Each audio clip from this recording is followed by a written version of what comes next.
อาจารย์ Forte ค่ะ we can hear you ค่ะ we can hear you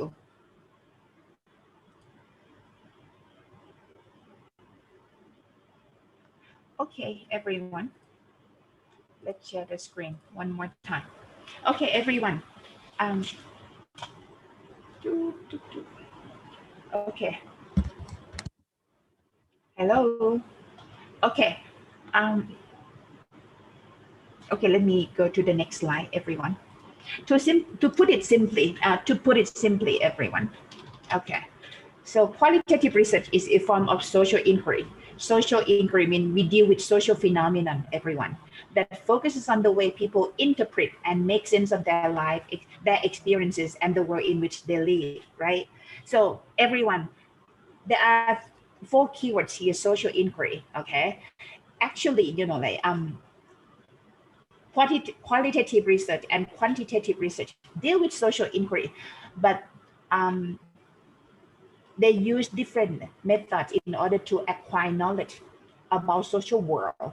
Okay, so we talk about epistemology, we talk about ontology, everyone, so that you get a better understanding of different school of thought that quantitative research and qualitative research come from. Okay, so in qualitative research, you deal with social inquiry, you deal with interpreting and making sense of life experiences of the participant under your investigation. Okay, so when you make sense, everyone, you try to understand, like the meaning of their life experience. Okay, so this is what we mean by make sense of. Make sense of mean you try to understand. Okay, and you try to capture, like the essence of the experience. Essence mean the meaning of the experience, the participant's experience. Okay, so you deal with people, you deal with interpretation, you deal with making sense of their life experiences, and you deal with social factor and cultural factor and factor that involved, when one person experiences something. Okay, so what is the major aim of qualitative research, everyone? Okay, let me go through this. Okay, the major aim of qualitative research is to understand the social reality of individuals, groups, and culture. Okay, so this is the purpose, everyone. The major aim of qualitative research is to understand social reality. Okay, the phenomenon under your investigation.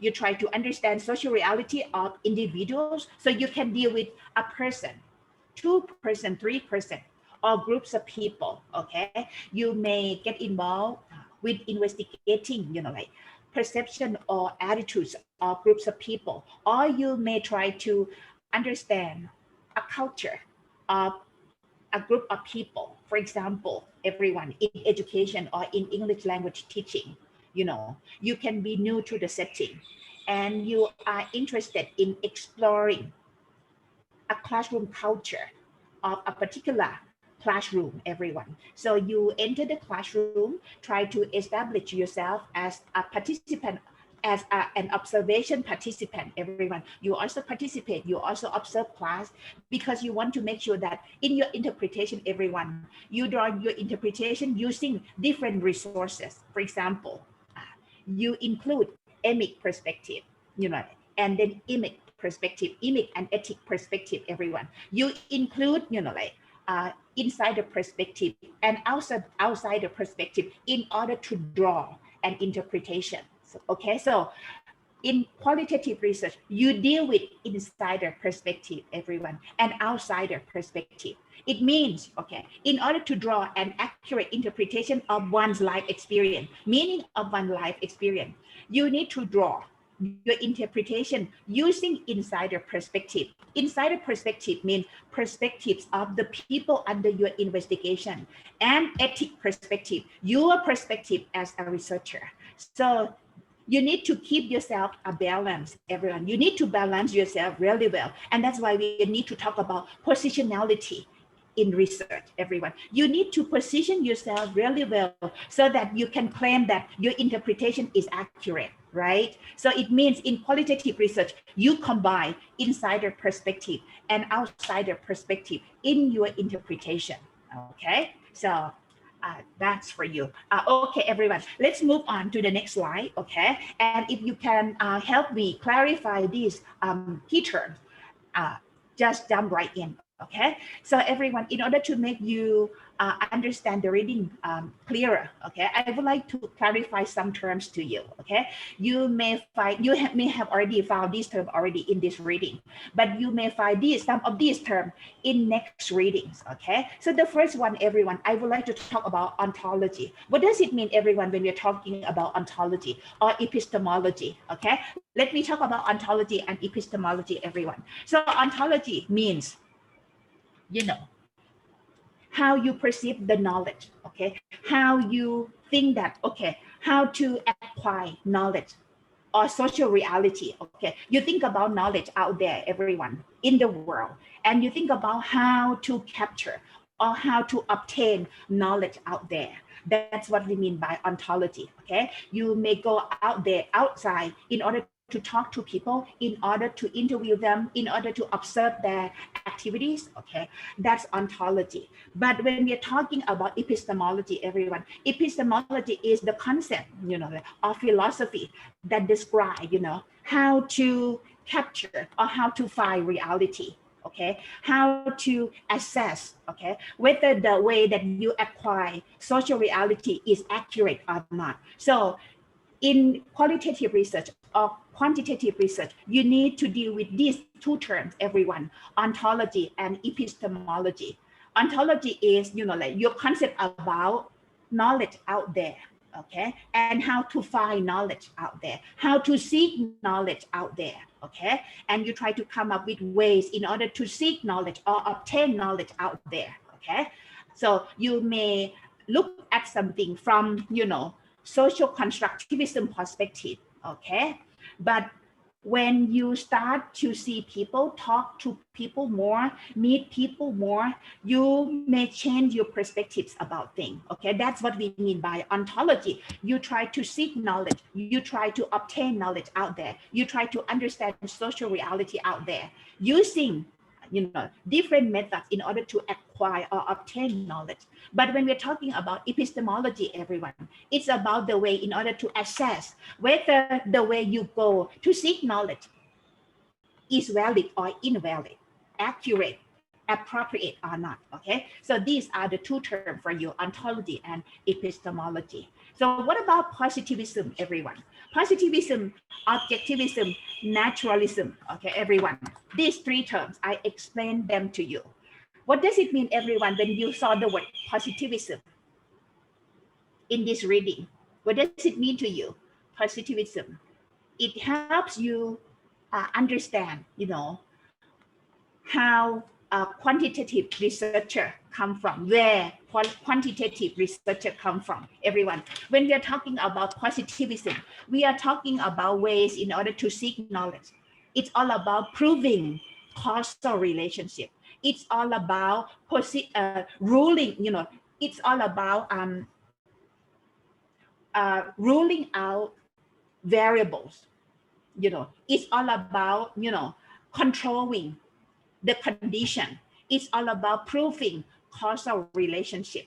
You believe that something happened because of this thing, okay? So positivism, objectivism, and naturalism, you know, like are the concepts that inform you about quantitative research, okay? You look at things as an object, right? And that's why you call the person who get involved in your research subjects, okay? Because you treat them as objects, okay? But nowadays, everyone, we change, you know, like we don't look at people who get involved in research as, you know, like subject, because when you treat them as subjects, you know, you treat them as objects, right? So that's why we change, you know, how we call the person who get involved in your research. You know, we call them participant. So positivism, objectivism, naturalism are concepts that inform you about where, you know, like quantitative research comes from. Positivism means you try to prove that, you know, social reality is a cause of something, okay? And that's why you try to rule out extraneous variables in order to understand something. You try to control the condition in order to understand social reality, everyone. And through naturalistic setting, everyone, you try to make sure that the condition under your investigation is naturalistic. This is nature. It's naturalistic by its nature, okay?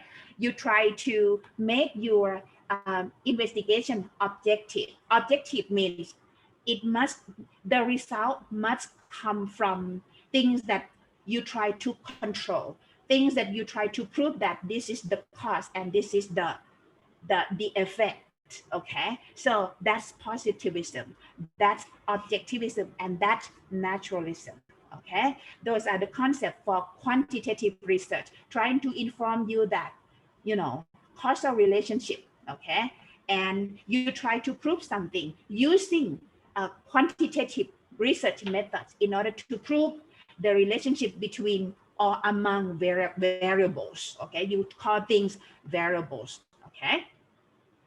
But for paradigm, what does it mean, everyone, when we are talking about paradigm? You know the word paradigm? Paradigm means your perspective about something, okay? Your perspective about something. So in English language teaching, everyone, things change when paradigm shifts, okay? So for example, in the past, we look at English language teaching as a way in order to present, grammatical knowledge to students, because we believe that when, like a learner acquires grammatical knowledge, he or she can function effectively, can communicate effectively, okay? So in the past, we believe that, grammatical knowledge serve as a tool for people when they try to communicate. But, paradigm shift. And we have learned that, people can know a lot about grammatical knowledge. People have lots of grammatical knowledge. But what really happens nowadays is that, they can't communicate. So that's why paradigm shift from grammatical knowledge to real functions of language. And that's why nowadays we focus on communication, right? That's the real purpose of language use. You use it in order to communicate, in order to facilitate your interaction with other interlocutors. So that's what we call it paradigm. Paradigm means your perception or concept about learning or teaching, okay, particularly in ELT field, okay. Paradigm means concept or theorist or scholar or educator about something, about how one learns a language, about how language should be learned, okay? So that's what we call it paradigm, okay? So things change when paradigm shifts, okay? And in the past, we focus on grammar, and nowadays we focus on real communication. So that's what we call it paradigm shift, okay? Things change when paradigm shifts, okay? And what about interpretive? Who wants to help me clarify this term? When we're talking about qualitative research, we deal with interpretive. Interpretive means you try to understand people by drawing an interpretation of things that you observe, of things that you hear from them, of things that you look at from the written artifacts or pictures or stories, right? So you deal with interpretation, okay? So in order to draw an accurate interpretation, you need to deal with, talking to people, meeting people, okay? And try to come up with an interpretation of one's life experience, okay? And what about emic perspectives, everyone? เคยได้ยินไหมคะ What's emic perspective? Emic perspective means when you conduct qualitative research, everyone, you need to deal with making an interpretation, right? And you need, in order to draw an interpretation, you need to deal with emic perspective. Emic perspective means you draw an interpretation from insider perspective. Insider perspective means in order to truly understand something, you enter the field, you talk to people, and you obtain the emic perspective. So that's what we call insider perspective. Insider perspective means you hear people talk about their experience, you learn from them. So when you draw an interpretation, everyone, you base your interpretation on the participant experience, answer, feeling, attitude. So we call them emic perspectives, okay? And when you draw an interpretation of qualitative research, you also include ethic perspective. Ethic perspective means you as the researcher, everyone, you position yourself as the researcher in the field at the setting. So when you draw an interpretation, you need to include both perspective, emic and ethic, okay? So we talk about positionality later, okay? And what about thick description, everyone? Chris, have you ever heard this term, thick description? Chris, have you ever heard this term, thick description? What does it mean?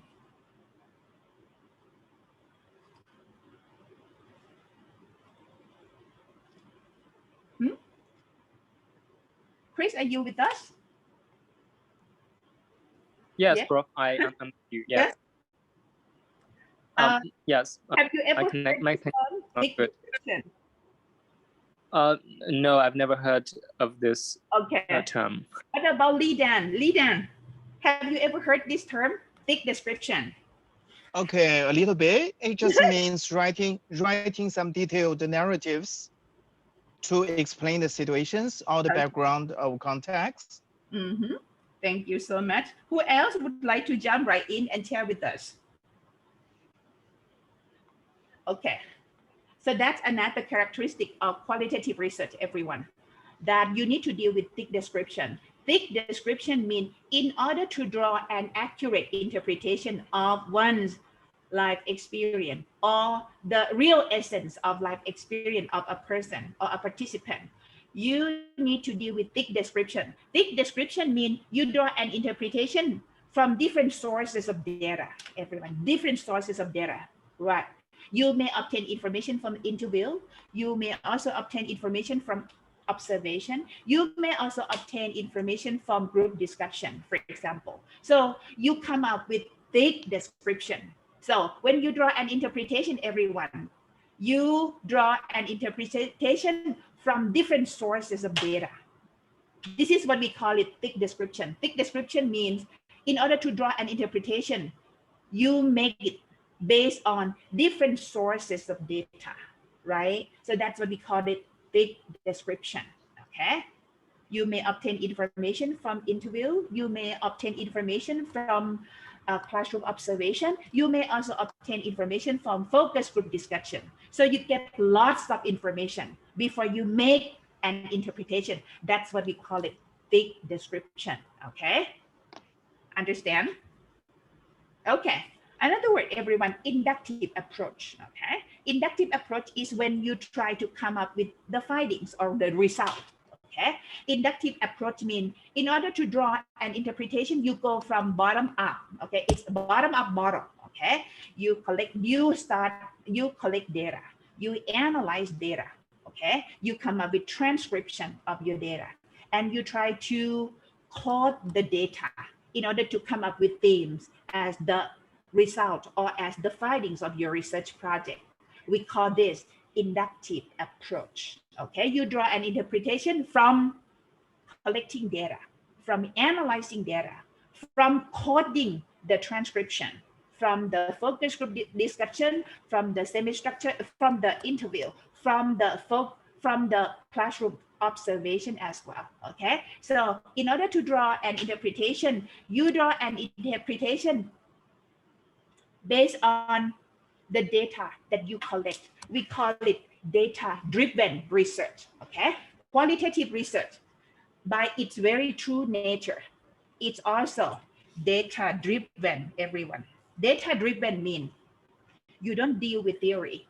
You don't try to come up with theory. You try to come up with how to obtain finding by collecting data, analyzing data, and coming up with themes, as the result or the findings of your research project. We call it data-driven research, okay? Data-driven research means in order to find answer or findings of your research project, you go enter the field, talk to people using for example, interview, focus group discussion, classroom observation, for example, and you try to come up with themes in order to answer the question that you pose in your research project. We call it data-driven research, okay? Data-driven research means you get answer from collecting data, from analyzing data, coming up with themes, okay? So we call it data-driven research, okay? And you deal with life experience, everyone, in qualitative research. You deal with life experience of people. You deal with feeling. You deal with attitude. You deal with perceptions, okay? So these are what we call life experiences of participants, and how they make sense of their experience. Make sense of mean how they understand, how they describe, okay? How they truly understand why this thing happens to them. What does it mean to them? Okay, that's what we mean, life experience. Okay, and immersion in the setting. What does it mean, everyone? มีใครอยากจะช่วยอาจารย์ไหม? Immersion in the setting. This is the very true nature of qualitative research. Immersion in the setting means in qualitative research, you need to immerse yourself in the setting. Immerse yourself in the setting means you need to show up at the setting. You need to get involved in the setting. You may need to get involved in the activities arranged by local people in the setting that you are getting involved with, okay? So that's what we mean by immersion in the setting, which is different from quantitative research. You don't need to immerse yourself at the setting. Yeah. You don't need to participate in the activities arranged by people at the setting. มีใครถามอะไรไหมคะเมื่อกี้? Yes? Yes? Yes. Yes. Anybody want to ask a question? Immersion in the setting? You immerse yourself at the setting. You participate. Yes, get involved. Yes, you get involved, you participate, you show up, okay? So you immerse yourself in the setting, okay? And participant observation, okay? If you are immersed in the setting, you also participate. You also observe what's going on, okay? We call it participant observation, okay? You observe and you also participate. But what's wrong with participant observation, everyone? It's good in a sense, okay, that, you know, you can obtain, you know, information or data from the real people, the real setting. But what's wrong with participant observation, everyone? What's wrong with it? What can be problematic about participant observation? มีใครบอกอาจารย์ได้ไหมคะ? You also participate, you also observe. What's problematic when we're talking about participant observation, everyone? What can be wrong? มีใครตอบได้ไหม? You may end up having bias, everyone, right? You also participate, you also observe. So you need to be able to minimize bias when you make an interpretation, right? Because you also participate. You don't just observe, right? So you get involved, okay? You learn more about people. You get involved in the setting. So the result, okay, of your research project can be biased, okay? Because you also, yeah. Leader, you want to say something about this? Participant observation, yes. It's try to establish a trusting relationship. Yes. That's very important, right? Okay. You try to establish the relationship, you know, between you, the researcher, and the participant. But what can be problematic is, everyone, when you also participate and observe, things can be biased. Your research project may contain bias, right? Because you don't just observe. But if you just observe, everyone, chances are you're not going to get real with people, okay? Just observe. But if you participate, okay, chances are your research project may contain bias.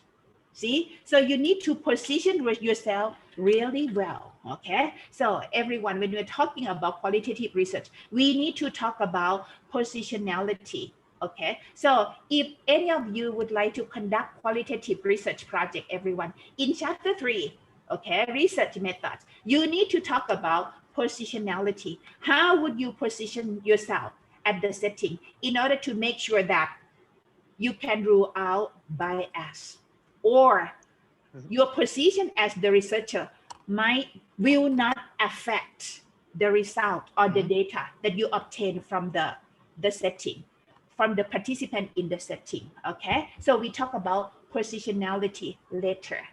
Okay, and trustworthiness, everyone. So this leads to trustworthiness. Okay, in order to show to the reader that that the data that you collect, contains trustworthiness. So for quantitative research, everyone, you talk about validity, you talk about reliability. Okay, in qualitative research, we talk about trustworthiness. How would you increase, or how would you establish trustworthiness of the data that you collect?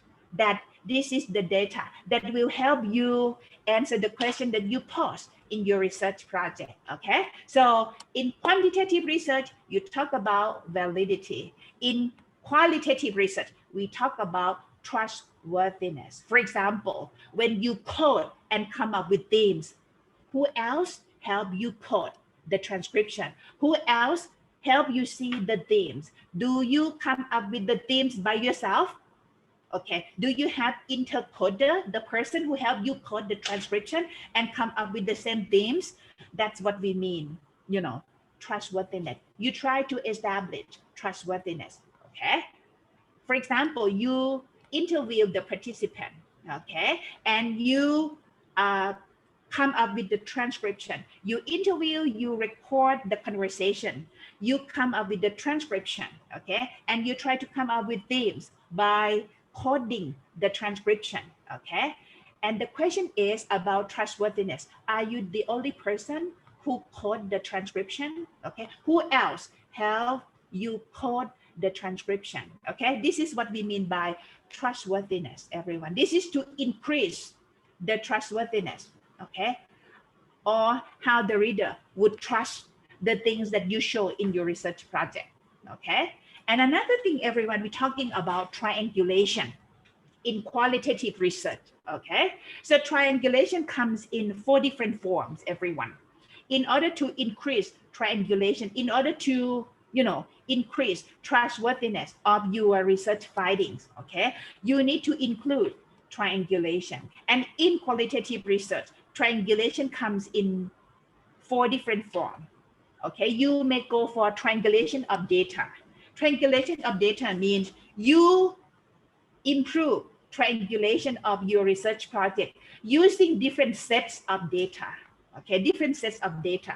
You don't just in order to see how someone writes something, okay, how postgraduate student, for example, write a research proposal. Okay, you may look at the drafts, for example, the draft of the student proposal. You may also look at the outlines, okay, the outlines of their research proposal. So triangulation of data means you improve the trustworthiness of the data that you collect by using different sources of data.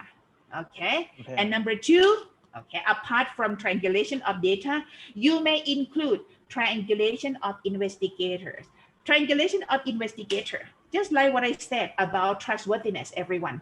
Are you the only person who do the research, who collect the data, who analyze the data, who code the transcription and the themes that you come up with? Are you the only person who do that? No. Okay, you also include another researcher, assistant researcher, okay, who helped you out with collecting data, analyzing data, and coming up with themes. Okay, so when we're talking about qualitative research, everyone, we are talking about themes that emerge from the data that you collect. Okay, so that's what we mean by triangulation of investigators, everyone. You include another person, another researcher, assistant researcher, in order to help you out with your research project. Okay, and these will increase trustworthiness of the findings that you obtain from your data. Okay, and another one, everyone, triangulation of theories. Triangulation of theory means in your research project, everyone, qualitative research project, you look at the phenomenon under your investigation from different perspectives. Okay, you may look at this from interactionist perspective because you believe that a learner acquires a language when he or she interacts with other interlocutors. Or you may also look at the same thing from cognitive perspective. Okay, you look at how a person acquires a language, and you look at the black box here, right? What's going on when a learner acquires a language. And you also believe that in order to explain this phenomenon about how a learner acquires a language, you can also look at it from interactionist perspective, not just cognitive perspective. You look at how one person interacts with other people, and that's how a person learns a language. So that's what we mean by triangulation of theories. You look at one particular phenomenon from different perspective, using different theories to help you inform about something. Okay, and another thing, everyone, you also have triangulation of methodologies. So triangulation of methodologies means you use different methods in order to capture, in order to understand a phenomenon under your investigation. Okay, you may go for semi-structure, you may go for interview, you may go for focus group discussion, you may also go for observation. Okay, this is what we mean by triangulation of methodologies, everyone. Okay, understand? You have any question about key terms here, everyone, before we move on to the next slide? No? มีไหมคะ คำถาม No? Nothing? Mean nothing. Okay, so everyone, so based on research philosophy, social reality can be approached in many different ways. Quantitative approach, qualitative approach, and mixed method.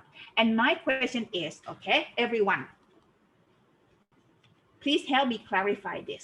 When do you go for quantitative approach? I will ask Chris because I know that the very true nature of your research project, dissertation project, must be quantitative. What about Lidan? Lidan, quantitative or qualitative for you? Hello? Okay, here, maybe quali. Okay, maybe quali. Okay, so I will ask each of you, everyone, and you help me explain this, okay? So Lin Jiang, what about your plan for your dissertation project? Would it be qualitative or quantitative by its true nature? I would love to use mixed method. Mixed, okay. What about Ajahn Pathama ka?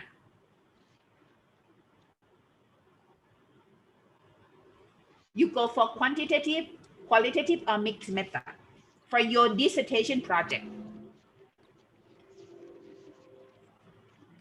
I prefer to use mixed method, teacher. Okay, mixed method. Okay, what about Chris? You go for quanti, right? Chris? Prof, yes, I'm not quite sure whether I will use quantitative or qualitative method for my dissertation. I may use mixed methodology, I think. Mixed, okay. Ajahn Davika ka? I think it's mixed method. Okay, mixed. What about Ajahn Masaya ka? I think it would be mixed method. Mixed, okay. Jackie, are you here with us? Jackie?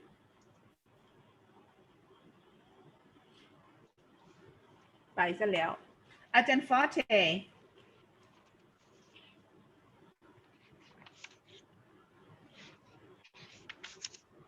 อาจารย์ออดฟอร์เท there must be something wrong with your microphone ค่ะ อาจารย์อัธสิทธิ์คะ Okay, from the definition of key term, you just say maybe it would be mixed for me ค่ะ Okay, mixed method. Okay. What about อาจารย์วิวัฒนาค่ะ Yeah, I will go for mixed method. Okay, thank you. Okay, my next question, okay, for Lin Jiang is, okay, Lin Jiang, why do you go for mixed method? Because I would love to have both numerical data and the descriptive data for my research, and that would help me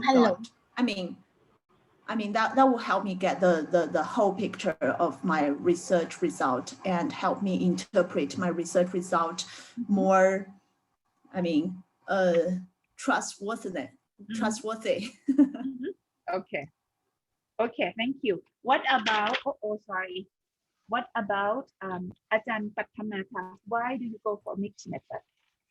I think. What are your assumptions? What are your assumptions about your research project? We are talking about philosophical assumptions, everyone now. Why do you go for a particular type of research inquiry? Okay. Quantitative, Ajahn Pattamata, mixed method. Okay, actually, when I do my research, I usually study about the result of the English learning, and I also need to study about their opinions about learning styles, things like that. And I think that mixed method is suited for my research. Okay. Okay. What about Ajahn Vivattana?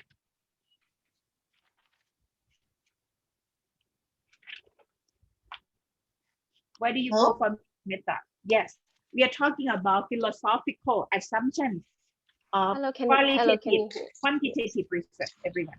Yes, why do you go for mixed method?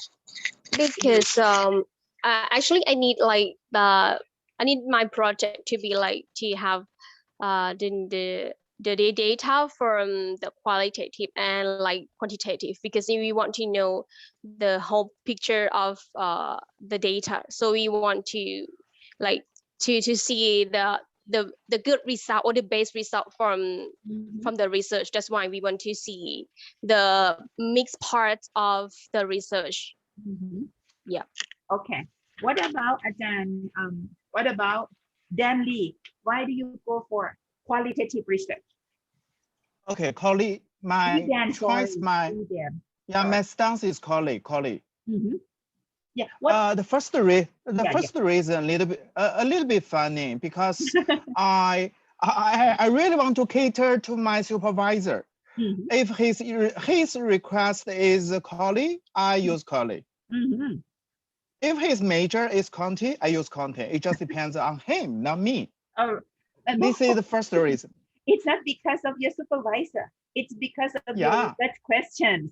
You know, the orientation of your research inquiry, everyone, it's determined by your research question. Okay. I know her guidance as well. And the second one, I think I want to get a broad concept. I want to draw the whole picture. And I think Collie is more flexible, spontaneous. And also, you know, I really want to reach the word limit, because as for Collie, it takes a lot of time and I can write a lot of things. I can finish writing in the word count.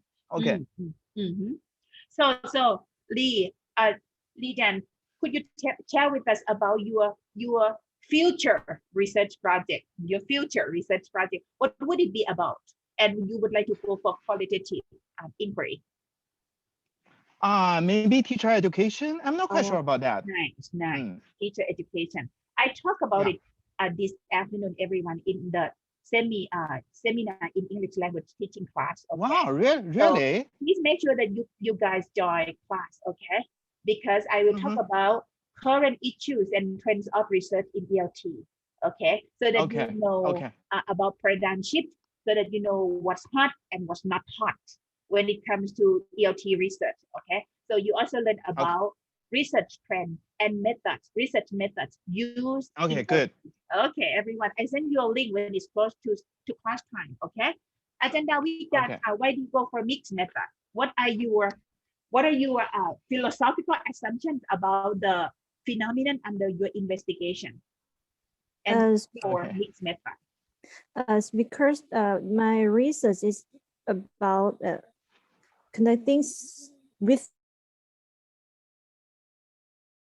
the students. So besides consider the statistical data, I want to see something from the student. From the perspective. So perspective, quality or quantity, Ajahn, when you're talking about perspectives? Qualitative. Okay, so you go for quality. Ajahn Masaya, why would you go for mixed method? What are your philosophical assumptions of the investigation of the phenomenon under your investigation? So everyone, what we are talking about right now is what we call philosophical assumption, okay, that determines why you should go for quantitative approach, qualitative approach, or mixed method, okay? So you need to provide reason, okay, in order to show your philosophical assumptions about the phenomenon under your investigation, okay?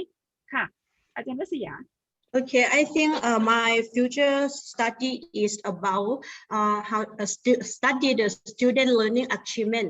That the result will be shown in number like percentage, mean, and SD. And another one is study the opinion or perspective of student toward the learning approach. So that I think is a mixed method. Okay.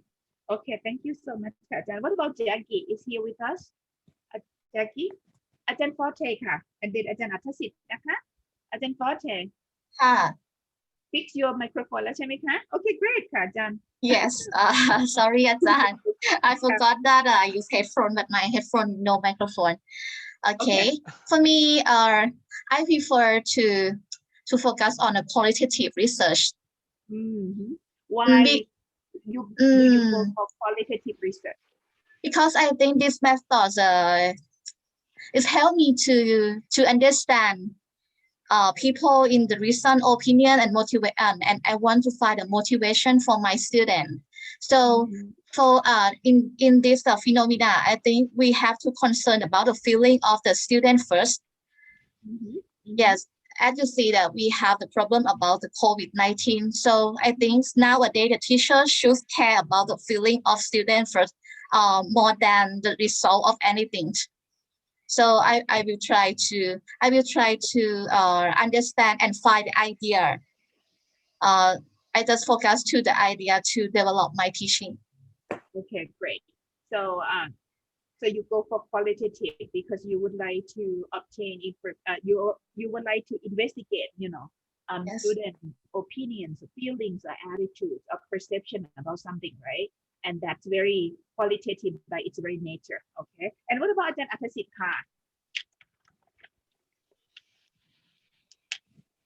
Okay, perhaps I'm choosing mixed method. Okay, from the talk, it's maybe about if นะครับ Now the question around my head is still what if what if I conduct the research about construction of the test? That means I have to deal with the data with both in number and also in the description. In number here it would concern with about how to about the validity of the test example, because this is a test construction.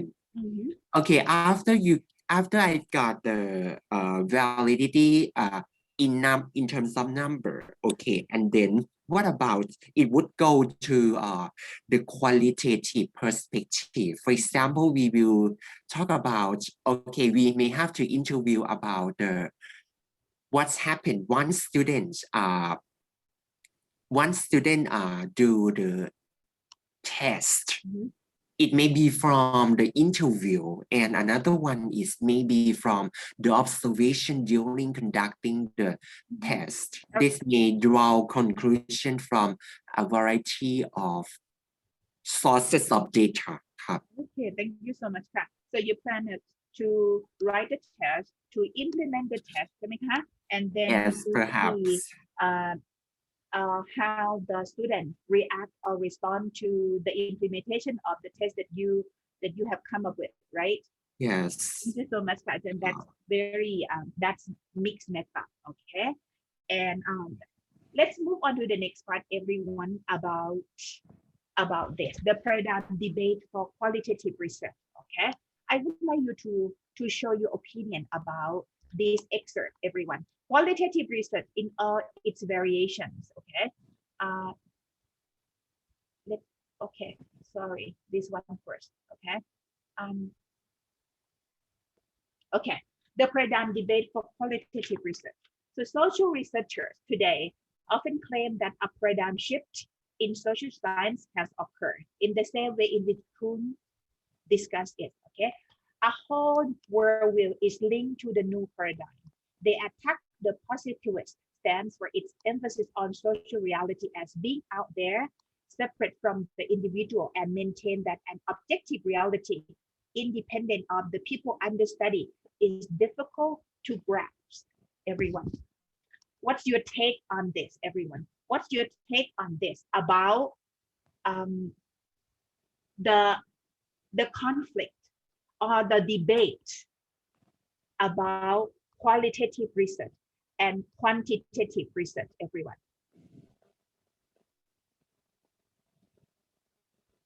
This is the paradigm shift, and that's why people focus on obtaining or investigating social reality out there using qualitative methods. Okay, so what's your take on this, everyone? Again, Atasid, would you like to say something about this, huh? From your understanding, everyone? And from my understanding, it's like for here, it's talk about positivist. That means, okay, you want to draw the conclusion objective. It's like you are going to study about the person, about what is being in the society. Exactly real,นะคะ. And however, only the collecting the data in the perspective of quantitative cannot reach and cannot draw the conclusion what's happening in the real society. So the paradigm would be shifted to something qualitative. That means, okay, you need to have the interaction with the people. You need to go out for interviewing, and you have to conduct something ethnography in the very good, Ajahn. Very good. We have learned, you know, like about this excerpt, the interpretation of this excerpt from Ajahn Atasid. Who would like to add or elaborate more on what Ajahn Atasid has just mentioned? Huh? Chris, want to say something about this excerpt that informs you about the conflict between qualitative research and quantitative research, the debate? Mimika? Yes, Prof. Yeah. Prof. I think so. From the words in this slide, I believe previously, people focus on positivist stand as research, that is quantitative research, but now we can see there is going to be a paradigm shift. That's because numerical data sometimes cannot comprehensively, wholly reflect people's mind, people's words, and their behavior. So the data sometimes is too categorical. It is impersonal. So that's why we have to go to the people to talk to them, to listen to them, and I think quantitative research methods is more human. So that's my understanding. So yeah, thank you so much. Yes, qualitative research, deals with humanistic approach. You deal with people, you deal with human reality, you deal with human behavior, you deal with interpretation of human behavior, patterns of behavior. So that's why we call it humanistic approach. You deal with human, you deal with things that humans do every day on a regular basis, So you try to truly understand or capture or grasp the meaning of those behavior or patterns or feelings or perception or understanding about something. Okay? Ajahn Masaya. Okay, do you have any question, everyone, about this? Okay, let's move to the next slide. Okay, so qualitative research, everyone, in all its variation, is useful and valuable, but it is sometimes seen as limited by qualitative researchers because it neglects the participant perspective within the context of their lives. Sorry, everyone, this is quanti, okay? Researchers using control conditions are not inherently concerned about human interactions or feelings, thoughts, and perceptions of people in their research, but with facts, measurable behavior, and cause and effect. I would like to ask Lidan. Lidan, what do you think about this excerpt from your understanding? The debate. Okay. Yeah. The debate between quantitative and qualitative, from this excerpt.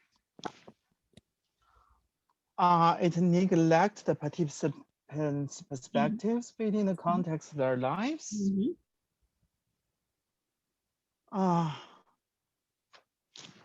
Sorry. Yes. Would you please let me think a few minutes? Yes. For other oh, students. Okay. Yes, Kapuka. Let me ask Ajahn Forte, please. What's your take on this?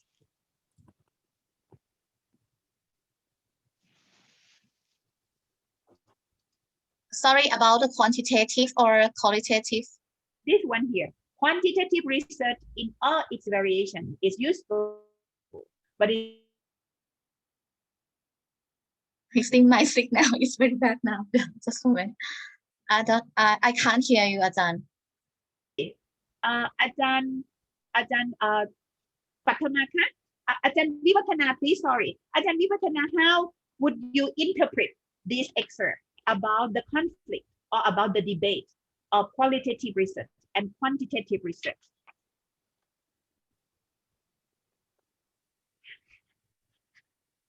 Hello, can you hear me? Hello. Yeah. Hello. Yes. Hello. Moment, please. Okay. The quality. This is the question, right?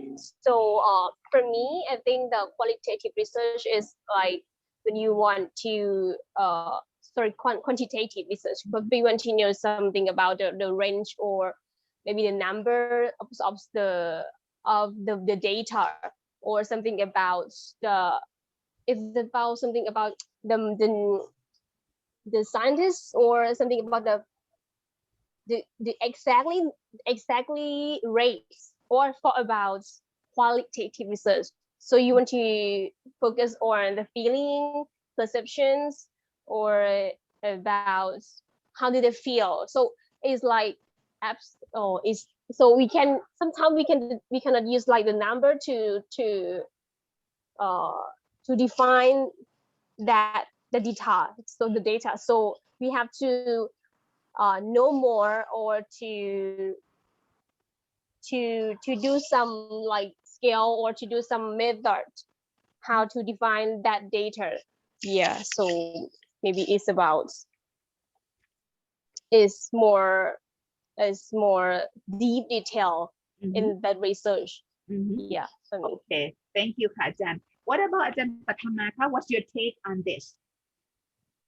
In my opinion, I think the quantitative research is about the numeric. It's about the number that we can prove something that everyone can reliable about that.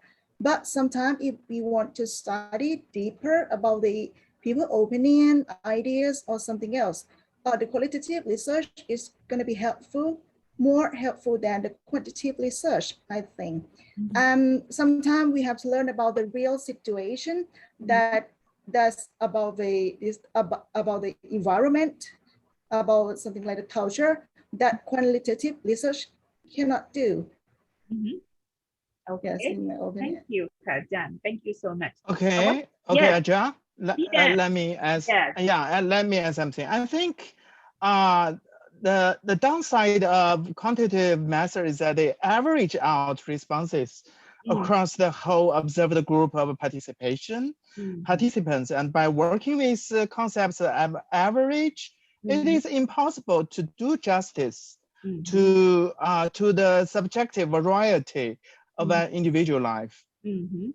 Okay. So also always similar scores can result from quite different underlying processes, you know. So sometimes I think this is shortcoming or weakness. Thank you very much. So if you take a look at the control condition, everyone, you get the impression that we are talking about quantitative research, right? Because this is the very true nature of quantitative research, that you deal with control condition. Control condition means you try to look at the things under your investigation, ruling out, factors that involve, So Yes. you try to rule out, you try to control, Average out. try to manipulate.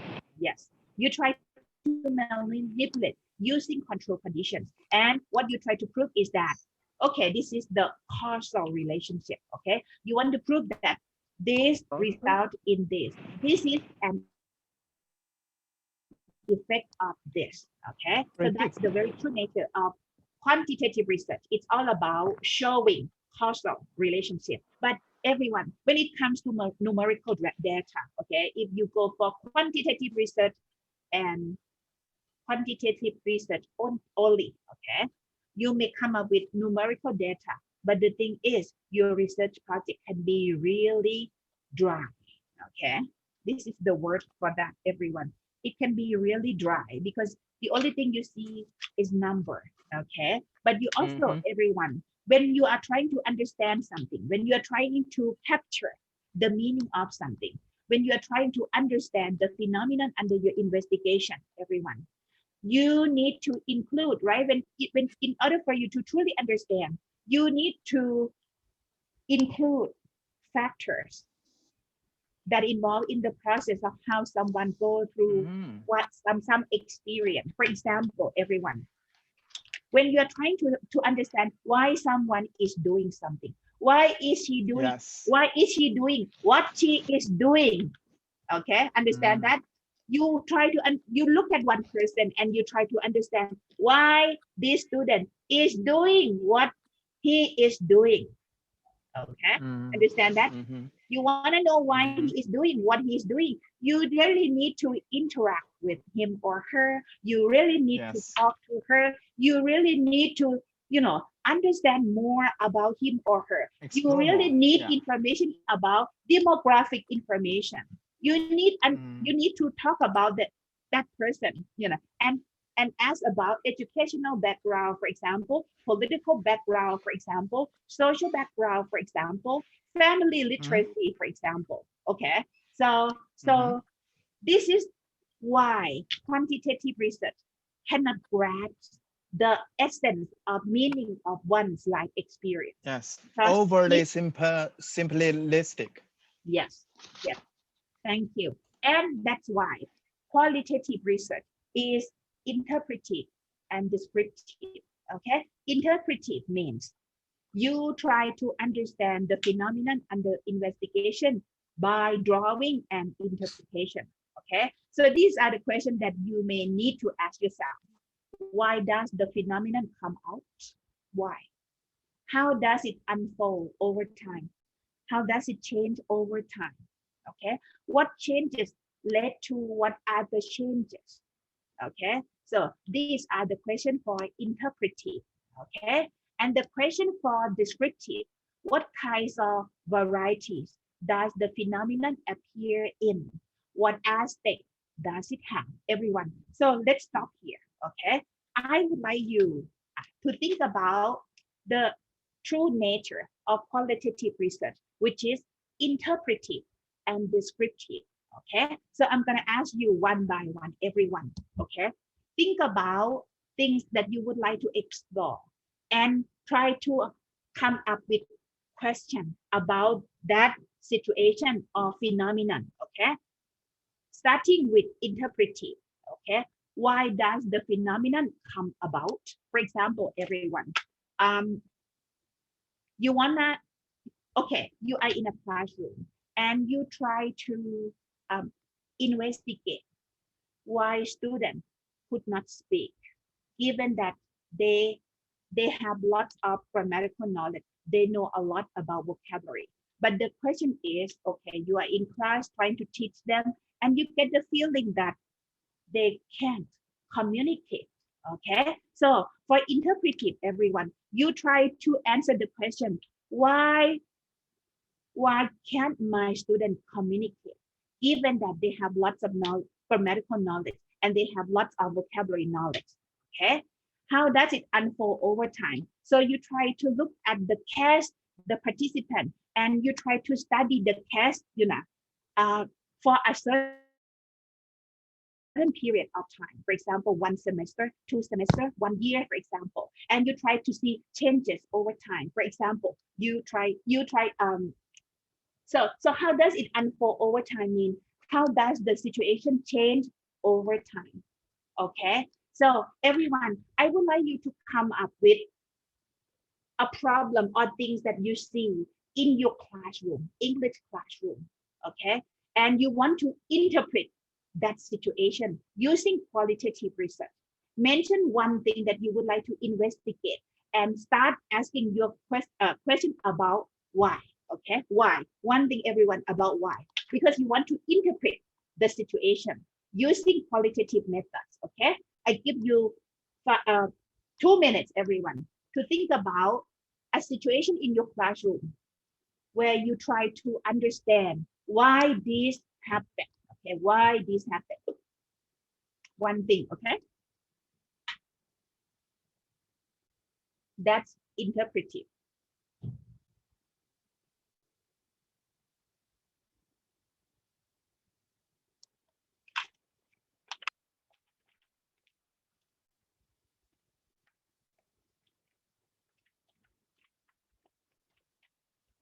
Or what changes led to what other changes?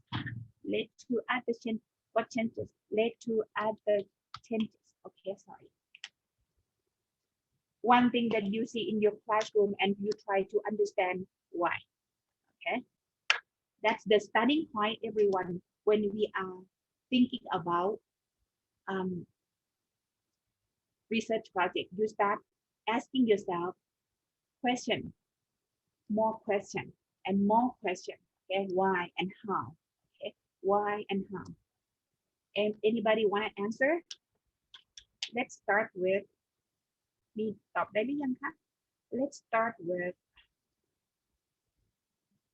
Lee Dan. Lee Dan. Sorry?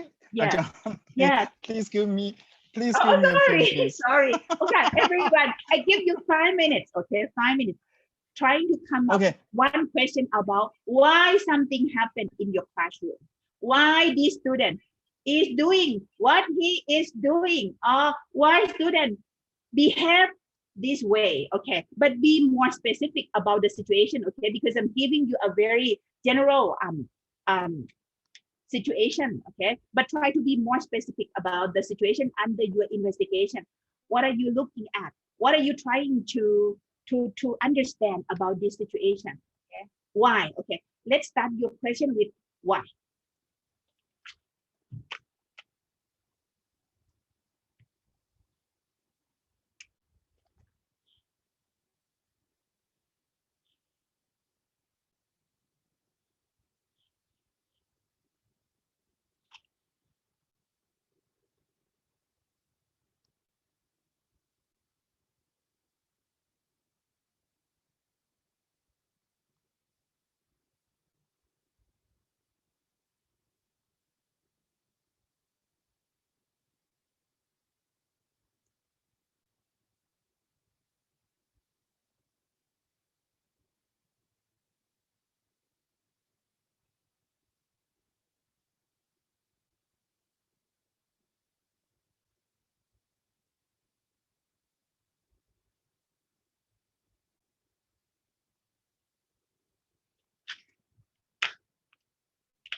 I have two questions, okay?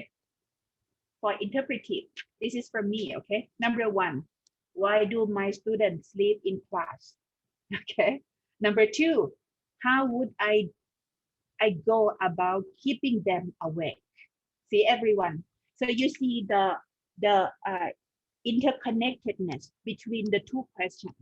Number one, okay, you want to understand why, okay? And number two, you want to know how or what could you do in order to improve the situation, okay? So the situation can be really simple, everyone, but it shows you that, okay, in order to get started with qualitative research project, okay, you need to begin asking yourself questions about why and how and what, okay? Why do my students live in class?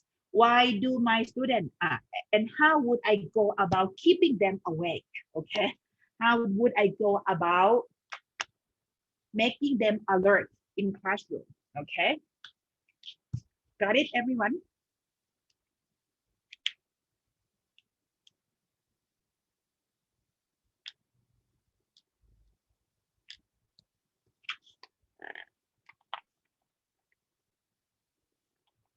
Lin Jiang, you have,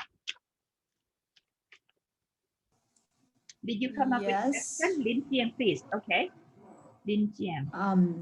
I just think about why Chinese students have problems on I mean having lower scores on speaking and writing in IELTS exam. Very because good. this is a very problematic issue for Chinese students. So you want to understand why Chinese students score really low, right? Rather low, relatively low on speaking test and writing and writing. Yes. Okay, thank you so Yes. much. So why don't you focus on just one first? Okay, one aspect. Oh, okay. Listening, you know, speaking or writing. Speaking. Okay, make sure that Speaking, you have just one focus, everyone, in your project. Okay. Okay, thank you so much. What about Ajahn Patama ka? Okay. For me, for the first, the question that start with the why. I think I need to ask that why do my students choose the thing that they prefer to study on site than the online classroom? Oh, okay. So the question is, students have their own preference, right?ใช่ไหมคะอาจารย์? So your students have their own preference that they would go for on-site or online. Yes, I have been asked them that which one do you like to study between on-site or online. They choose the on-site because they think that they need to be they want to see their friends, they want to talk in the real life, something like that. They don't like to speak with the online world. Okay, so you want to know why your students go for on-site, yes, rather than online. Thank you so much, ค่ะอาจารย์. What about อาจารย์มัสยาค่ะ? Okay, I come up with the question why students are panicked when standing in front of the class. Yes. Oh, okay. So why students become panicked, right? When they are standing in front of the class. And they just standing, okay, when they have to do the oral presentation in front of the class. Why do they panic? When they are about to give, you know, like oral presentation, right? So you want to understand factors, you know, like that affect, you know, like why students become panic. Very good, ค่ะอาจารย์. อาจารย์ดาวิกาค่ะ. My question is about why the student in my university or in my work have like a small vocabulary size. Okay. So they cannot communicate. Okay. So your assumption is if they have more vocabulary knowledge, they must be able to communicate better, right? Yes. So you want to understand why they cannot communicate even that they have lots of vocabulary knowledge. Very good. Chris? Yes, Prof. Okay, so for my answers to this question, I think I have talked about my proposal with my supervisor about the vocabulary study. Yes. So I observed that many Chinese students would prefer to pursue vocabulary size without vocabulary depth.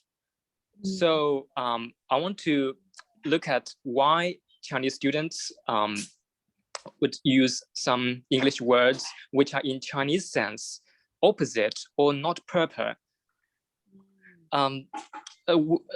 This causes pragmatic errors in their writing. So I want why they would make pragmatic errors by using words that are not proper or pragmatically wrong. So this is my grammatically correct. Yes. But pragmatically wrong, right? Yes. Very good. This is my question, and about how I would maybe I would write about how to, improve our vocabulary teaching in order to make students to learn more about productive vocabulary learning. Not just vocabulary size, but also vocabulary depth. So when we're talking about vocabulary size, we're talking about receptive knowledge, right? Receptive knowledge. Yeah, receptive. We're talking about vocabulary depth. We're talking about productive skill, right? Productive knowledge.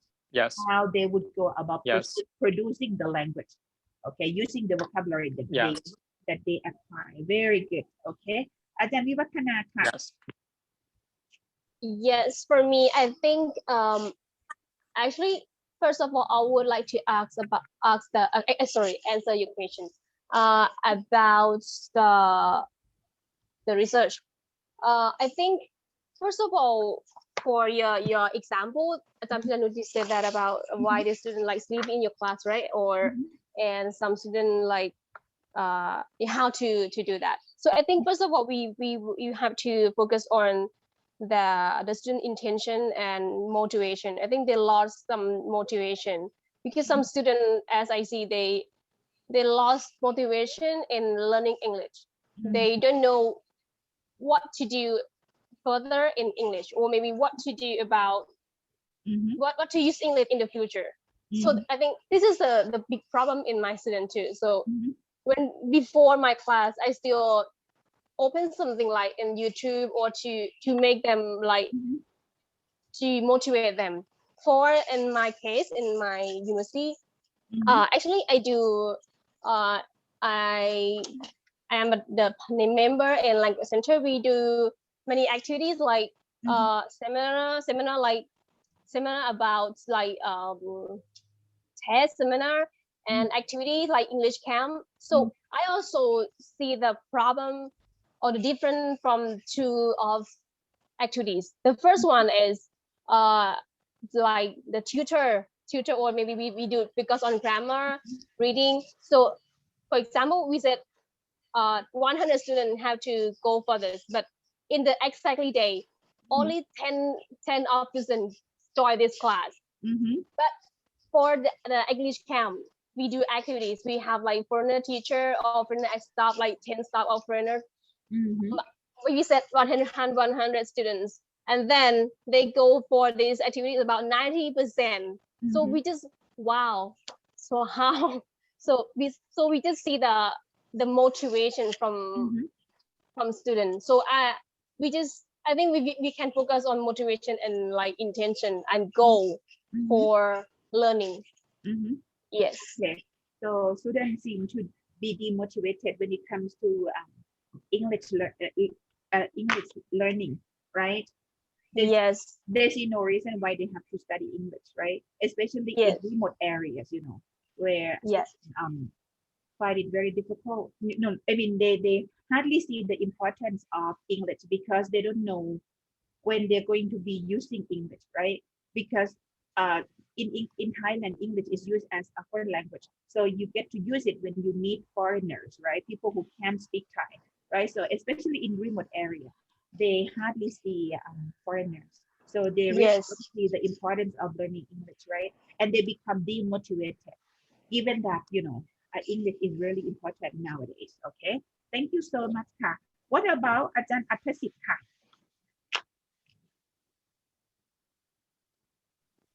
Okay, for me the problem is that this happened in my class, always happen when it comes to the discussion. Okay, I ask students to discuss in English, in my subject, it is classroom management. But okay, once I walk to the group, one group of students, okay, they speak English in front of me, but once I walk past, I have heard a lot of Thai. Going on. But yes, and once I come back to the group, okay, they swap to English immediately. And then once I walk back, okay, I hear Thai again. Okay, my question is, What's the question? The problem is that students use Thai more than English in the discussion activity. So I want to know what make them do that.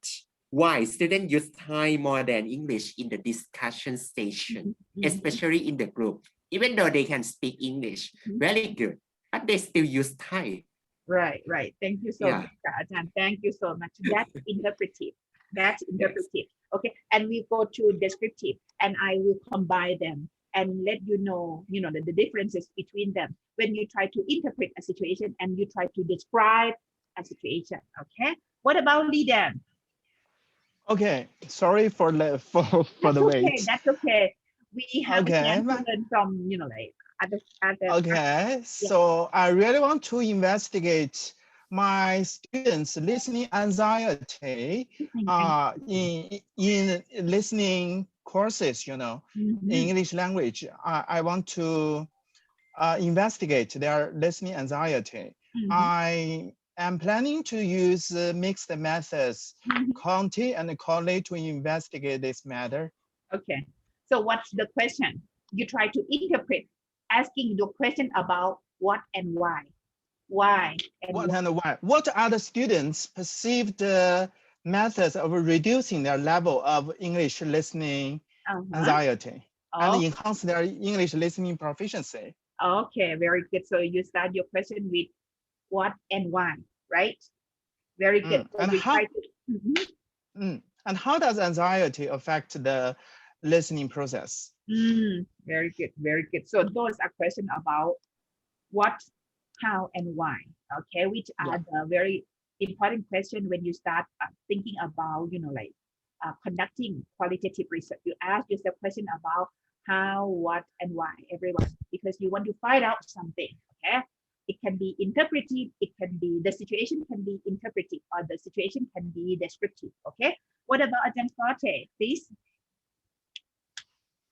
Okay, for me, I want to, the first question I got is, why do students think in Thai before translating to English? This is the problem can happen everywhere in Thailand. Before students want to communicate with English teacher, they will think in the brain in Thai first, and then they translate in English. Yes. Okay, very good. And Jackie is not here with us. Okay, everyone, the question that you presented, everyone, are interpretive. Interpretive means this question that you raise about your student, you would like to interpret the situation. You want to interpret, you want to understand why this happened, okay? How it happened, okay? It's interpretive. But another type of question for qualitative research is descriptive. You want to describe something. For example, everyone, when I was in the United States, I observed that, my American classmates, are very active with class discussion, everyone. But when it comes to Asian students, okay, let me narrow down to Thai students, okay, in class, or Asian students in particular, everyone, they were quiet. They try not to talk. They talk when they were asked questions, right? So my question is, why do they behave such way? Why? What are their patterns of of learning. Okay, what are the patterns of learning of Asian students in the US, like higher education, So what are the patterns of learning? What are the patterns of learning of Asian students in the United States, in the US higher education? So everyone, my intention for this qualitative research project is to investigate patterns of learning of Asian students. And I narrow down the context, okay, that I would like to focus on patterns of learning of Asian students in US higher education. So I would like to, so the intention of my research project is to describe patterns of learning, right, of Asian students. And the context is US higher education, okay? So I would like to describe. I don't want to interpret, okay? I don't want to know why, I don't want to know how, I don't want to know what, but I would like to describe what I see in this particular setting to my audience, okay? Which are patterns of learning. Okay, I want to come up with patterns of learning of Asian students in US higher education. So now you know the differences between interpretive and descriptive, right? You have any question, everyone, about the very true nature of qualitative research, that it can be interpretive or it can be descriptive, okay? If you want to interpret because you want to understand the situation, because you don't understand and you try to understand the situation, it's interpretive. But if you want to describe what you see, what you hear, what you smell, what you feel like to your audience, it's descriptive.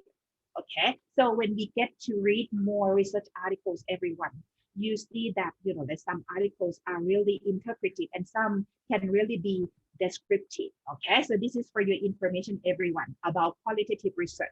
Can be interpretive. You want to know what, why, and how.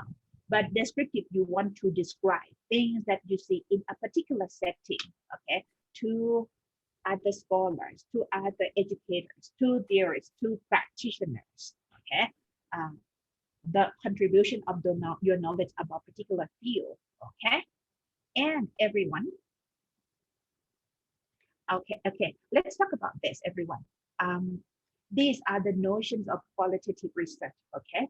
And I would like to ask you to help me clarify the meaning of each statement to your friends. If you truly understand it, it's okay. But if you don't understand, everyone, raise your hands and turn on the microphone and ask, okay? These are the very true notion of qualitative research, everyone. Number one, qualitative researchers are concerned with the meaning people attach to things in their life.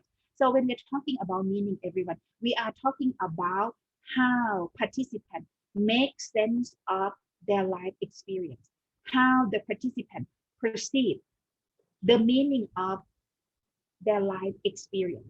We're talking about meaning. Meaning means you want to capture the essence of a participant life experience. Essence means how the participant perceive or understand something, okay? Meaning. So you want to capture meaning. You want to capture essence, okay, everyone, essence of a participant's life experience, okay?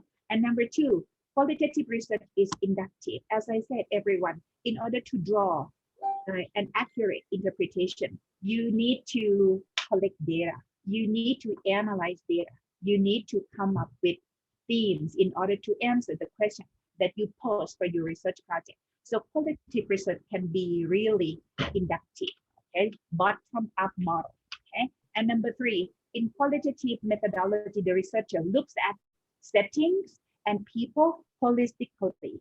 You understand that, right, everyone? In order for you to truly understand why someone is doing something, why that student is doing what he or she is doing, you need to go to the classroom, right? Talk to the teachers, talk to the classmates, or talk to the cast, that student, in order to truly understand why he is doing what he is doing, okay?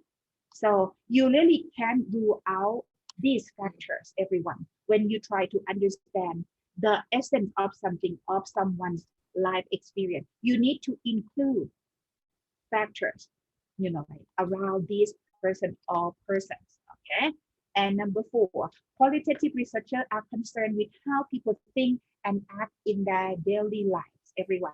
So qualitative researchers deal with things that happen on a regular basis. You try to understand things that happen on a regular basis, okay?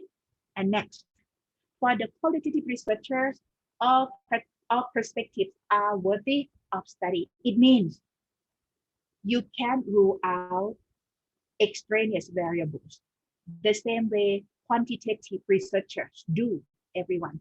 For quantitative researchers, you try to control the situation. You try to rule out extraneous variables. You look at things that you really want to look at, okay? But for qualitative research, everyone, you deal with human beings. Human beings, are surrounded by, things.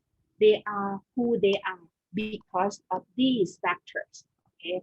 That, so to truly understand one person, okay, you need to look at one person from different perspectives, from different angles, okay? And number 6, qualitative researchers emphasize the meaningfulness of their research. Yes.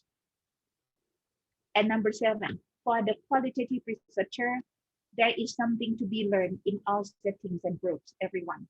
So you see the importance why you enter the field, why you talk to people, why you get engaged in activities arranged by people at the setting, right? So there's something to learn, in all settings and groups. You want to understand the culture. You want to understand their behavior. You want to understand their perception, attitudes, feelings, And number 8, qualitative research is a craft. A craft means in order to come up with a really good piece of qualitative research, everyone, you need to be really careful. You need to be really selective, okay? In order to show a phenomenon under your investigation. So qualitative research is a craft. Understand? You understand the meaning of craft, right? It's a piece of art, everyone. Craft, a piece of art. Yes, and next, everyone, I would like you to see this, okay? For your information regarding the characteristics and aims of qualitative research, okay? And if you have questions, okay, just turn on the microphone. Everyone, the data have primacy, okay? When we are talking about qualitative research, everyone, the data that you obtain have primacy, okay? Primacy means the theoretical framework is not predetermined but derived directly from the data. When you're conducting grounded theory, everyone, your intention for conducting grounded theory is to come up with a theory to explain something. See, the starting point is you don't have a theory, okay? But you try to understand the theory and try to come up with a theory, everyone. Okay, so this is what we mean by primacy of data. Primacy of data means when you start thinking about qualitative research project, you don't have a theory in mind, everyone, but it derived from the data, okay? And you explain something from the data that you obtain, okay? And quantitative research is context bound, and researchers must be context sensitive. Chris, you want to help me clarify this to your friends? Quantitative research is context bound, and researchers must be context sensitive. What does it mean, huh?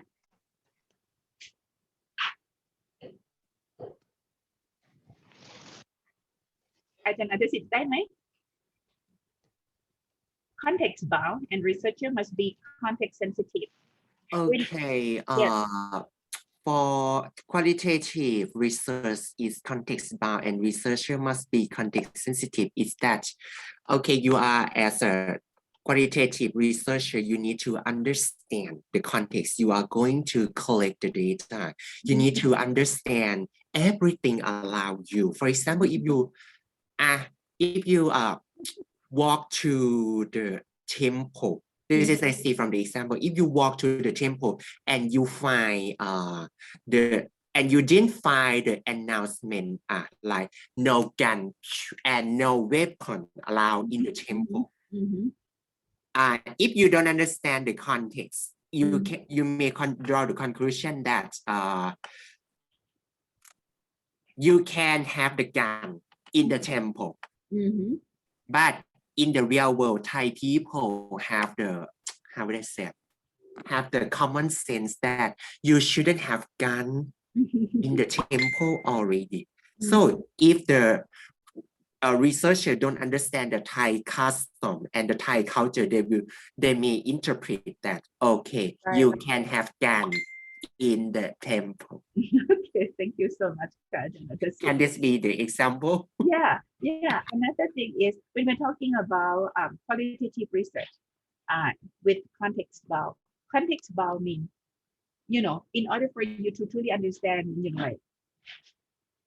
life experience of a person, everyone, you need to really draw an interpretation from different sources of information, right? From the context, okay? So people, everyone, are bound with context. Context means context shapes the way, understand that, context shape the way you think. Context shape the way you react. Context shape the way you look at the world, okay? So if you truly want to understand, the real essence of one's life experience, it's context bound. Context bound means lives of people are bound with context. You need to be sensitive about context. You need to truly understand the context, and then you can understand why, your student is doing what he is doing. Okay, that's what I mean by context bound and context sensitive. Okay, you need to truly understand the context. For example, when I was in the United States, I got a chance to read a research study about a doctoral student, an American student who went to China in order to study educational reform. Okay, so in order for him to truly capture the phenomenon under his investigation, he really needs to understand, Chinese educational, Chinese education system. He needs to understand Chinese culture. He needs, so everything dealing with qualitative research is context bound. Okay, so you can't truly capture the essence of something without including context, without including factors. Okay, cultural factors, political factors, social factors, so it's context bound. So researchers immerse themselves in the natural setting of the people whose thoughts and feelings they wish to explore, right? Because in order for you to capture the phenomenon under your investigation, you need to immerse yourself at the setting, go to the setting, meet people, talk to people, and then that's how you draw interpretation, okay? And qualitative researchers focus on the emic perspective. As I said, everyone, in order to draw an accurate interpretation, you need both perspective, emic and ethics.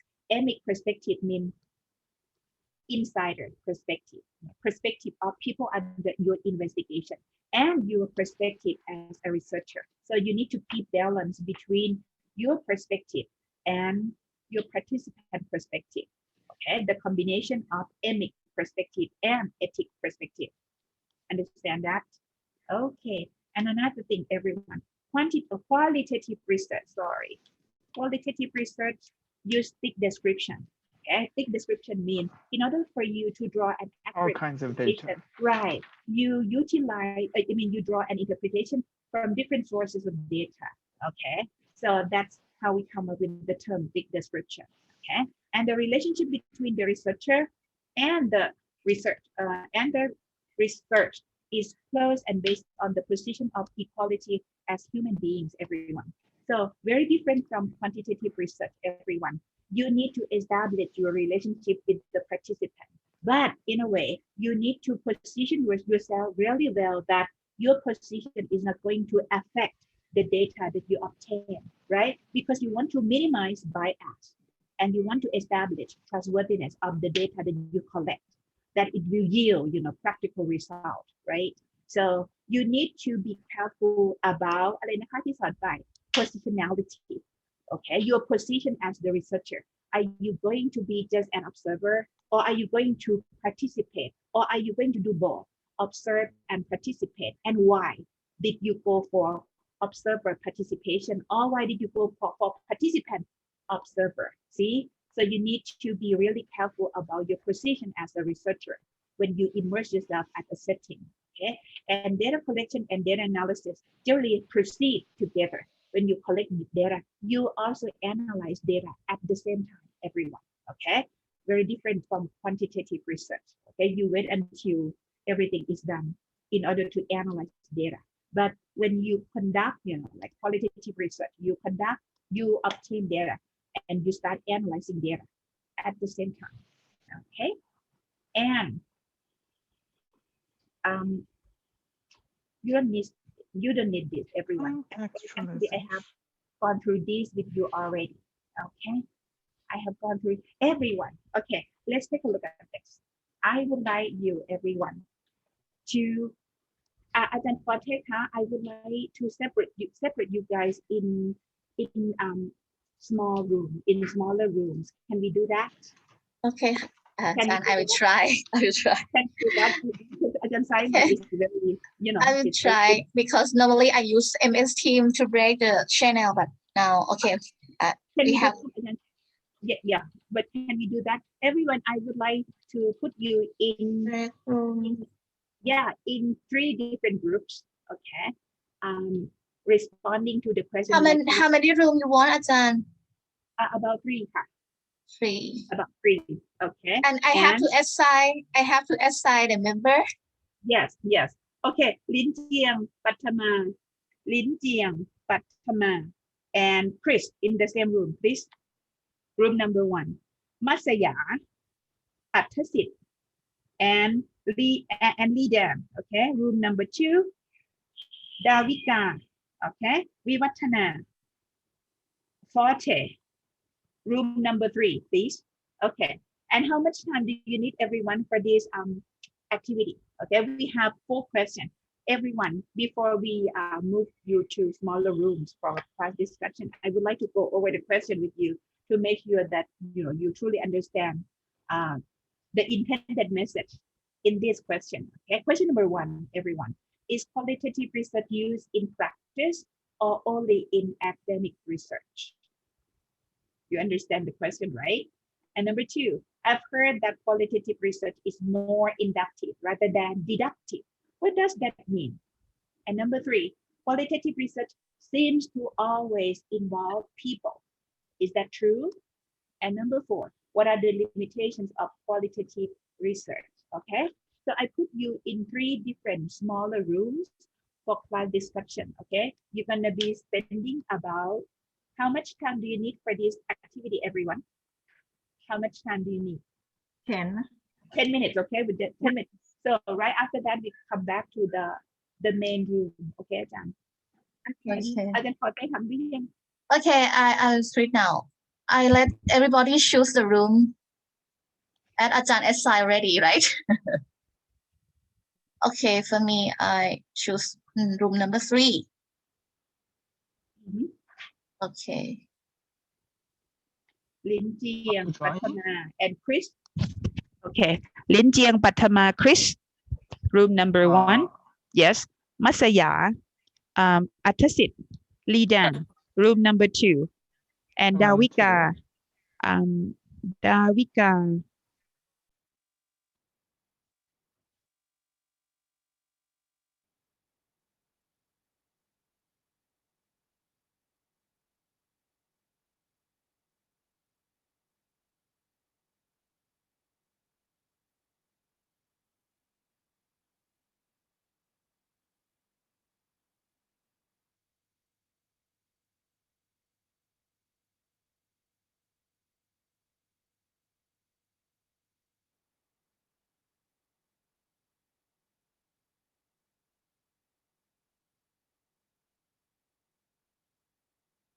Hello ถูกห้องหรือเปล่า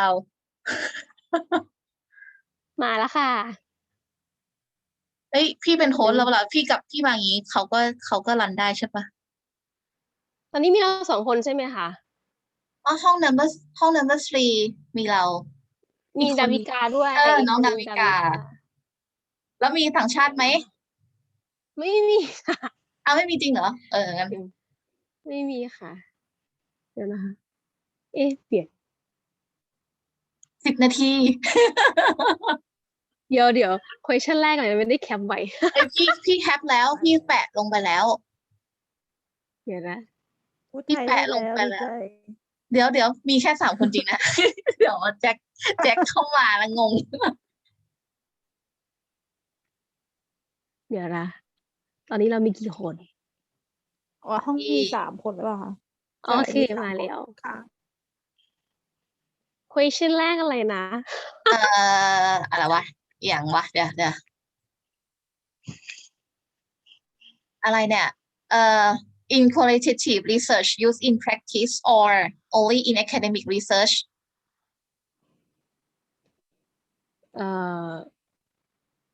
มันก็ใช้ได้2 อันนะ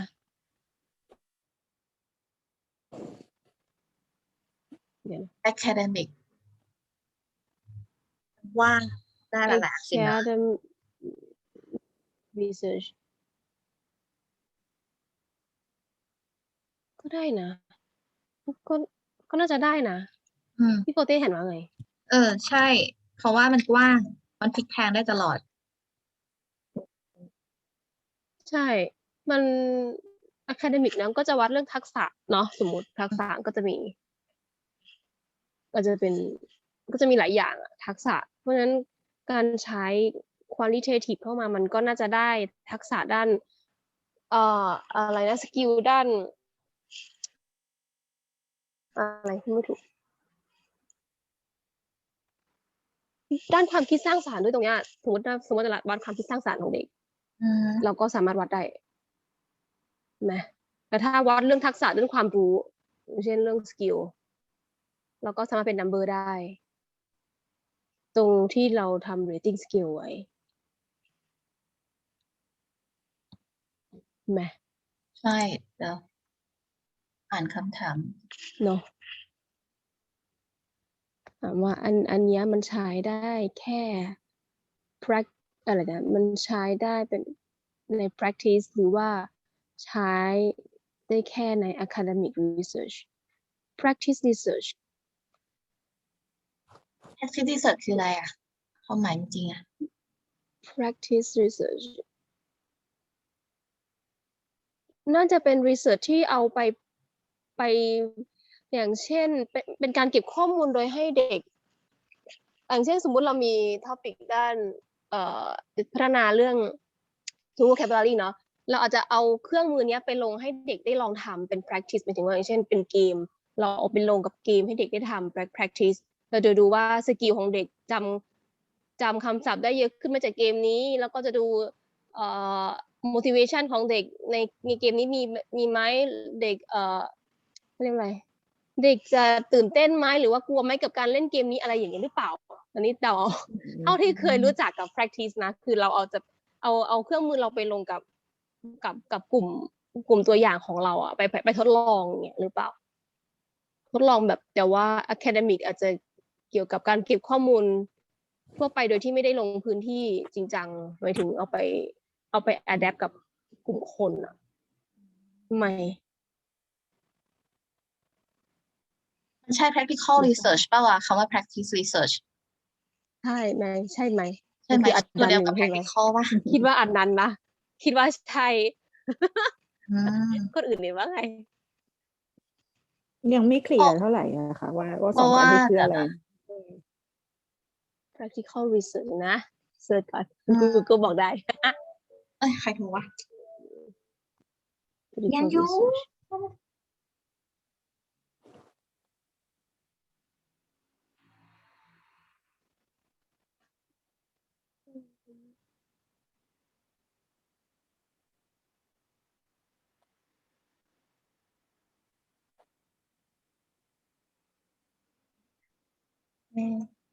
เอาคำถามนอกมาเป็น Word เลยดีกว่า งง เดี๋ยวนะ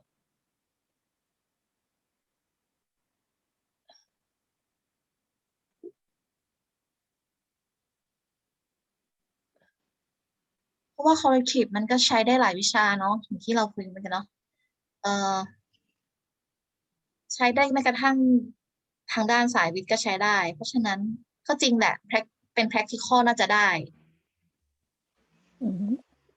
ใช่ก็มันได้หลายอย่างเหมือนที่เราทำ mixed method อะเพราะว่าอันนี้ ว่าอย่าง ความคิดของพี่มันถ้าเราจะพูดก็คือมันรวมทั้ง collecting กับ analyzing เพราะฉะนั้นมันก็จะเกี่ยวกับnon numerical กับ numerical data แต่ว่ามันไม่ได้ไปแบบสุดโต่งใช่ไหมมันไม่ได้ไปทางnumerical data แบบสุดโต่งเพราะว่ามันจะต้องคงมีคอนเซปต์มีไอเดียมี opinion อันนี้ความคิดของพี่นะคือเราตอบผิดได้แหละเอาแบบที่เราเข้าใจก่อนใช่อันนี้ก็คิดเหมือนกันเพราะว่าคำว่า academic research ของแกน่าจะหมายถึงอะไรที่เกี่ยวกับเรื่องเกี่ยวกับอะไรพวกการวัดทักษะเหมือนในมห.5 เนาะที่เราทำอะไรนะประเมินอะทักษะก็จะเป็นด้านเกี่ยวกับความรู้ที่เราต้องวัดด้วยการสอบอะไรที่มันเป็น academic ที่มันเป็นเห็นได้ชัดเจนว่ามันมี1 2 3 4 5เช่นตอบข้อนี้ผิดตอบข้อนี้ถูกอะไรเงี้ยแต่จริงๆด้าน practical หรือว่าด้านที่มันเป็นเขาเรียกอะไรด้านสกิลต่างๆที่มันไม่ใช่ความรู้เช่นทักษะด้านการมีส่วนร่วมทักษะด้านการcreate เงี้ยตรงนี้มันไม่สามารถที่จะวัดได้ว่าคนเนี้ยตกเช่นตอบ A คือไม่ได้คะแนนตอบ B ก็คือได้คะแนนเพราะฉะนั้นสองอย่างนี้มันวัดกันไม่ได้เพราะฉะนั้นทักษะหนึ่งที่เราต้องมีสกิลหมายว่ามีอะไรอะมีข้อที่มาวัดเขาก็คือไม่ใช่ตกกับไม่ตกมันจะต้องเป็นอีกหนึ่งที่ทำให้เขาที่เรียกว่า practice หมายถึงว่ามันจะเป็นอะไรมันไม่สามารถวัดด้วยเลข1 หรือ 0ได้อะไรอย่างเงี้ยดูสิเข้าใจประมาณนี้โอเคงั้นไปข้อ2ต่อเลยเวลาหมด number two let me see what is it อะไรเป็นอะไรเนี่ย inductive หรือ deductive เป็นอะไรก็กัน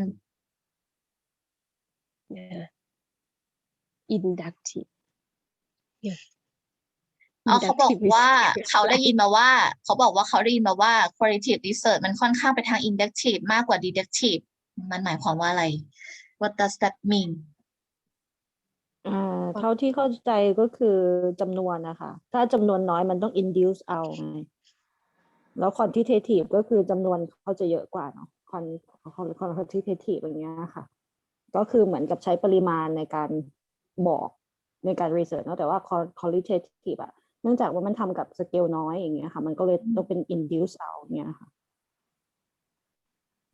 เท่าที่อ่านมาประมาณนั้นพี่ไม่เข้าใจเลย inductive deductive งงมากจริงเหมือนกันก็เหมือนกับอะไรวะแบบเราไปสัมภาษณ์แบบถ้าเป็น qualitative สมมติว่าเราไปสัมภาษณ์หรือว่าไปศึกษา behavior แค่คนเดียวอะเราเอาแค่คนเดียวเนี่ยไป induce แทนคนทั้งหมดอย่างเงี้ยก็คือเป็น quantitative แต่ว่าถ้าเป็น quantitative คือเราเอาจำนวนเขาว่าถ้า100 คนบอก100 คนอย่างเงี้ยค่ะอะไรประมาณค่ะก็คือมัน induce เอาก็คืออย่างแบบดูแค่พฤติกรรมเราคนเดียวเราบอกว่าเด็กทั้งหมดในคลาสคงเป็นแบบเนี้ยก็เลยเป็น inductive ค่ะมันอาจจะด้อยเรื่องปริมาณเพราะว่าข้ออาจจะมองว่าเพราะว่าปริมาณมันน้อยเพราะฉะนั้นความแม่นยำของข้อมูลมันอาจจะน้อยด้วยคือเขาก็เลยประมาณนั้นหรือเปล่าเพราะว่าเขาก็เลยมา induce เอาว่าก็นี่แหละกลุ่มตัวอย่างนี่แหละอาจจะมันก็เลยมาอะไรมาอนุมานเอาเองว่ากลุ่มอันเนี้ยมันโอเคแล้วแหละอะไรอย่างนี้หรือเปล่าโอเคมันถึงว่าใช่ไหมในคอนเซปต์หรือเปล่าไปคำถามต่อไปเลยไหมโอเคqualitative research seem to always involve people is that true involve มันต้องรวมคนเข้าไปด้วยทุกครั้งใช่หรือไม่ รวมคนนี้หมายถึง มี people ไหม มี people ตัว language ใช่ people ไหมคะไม่ใช่ Qualitative people ที่แก research หมายถึงนี่คือตัวคนหรือ subject เหรอ people สมมุติเราทำแบบเป็น book evaluation อย่างเงี้ยมันก็คงไม่ใช่ people เนาะวิจัยคือวิจัยเชิงคุณภาพมันเกี่ยวกับผู้คนเสมอจริงหรือไม่เราอาจจะ analyze เราอาจจะ analyze สิ่งอื่นใช่ไหม analyze สิ่งอื่นใช่ไหมอย่างที่ดาวิบอกอย่างเช่น analyze textbook ใช่ป่ะไม่ต้องรวมคนเสมอโอเคงั้นเราตลกว่า no นะคะ no because sometimes we focus onอะไรเดียstudying non-human ก็คืออะไรที่แบบไม่เกี่ยวกับมนุษย์ก็ได้นะโอเคมีคำถามอีกเปล่าวะพี่เห็นมี4อ่ะใช่มี4อันสุดท้ายค่ะ What are the limitation of qualitative research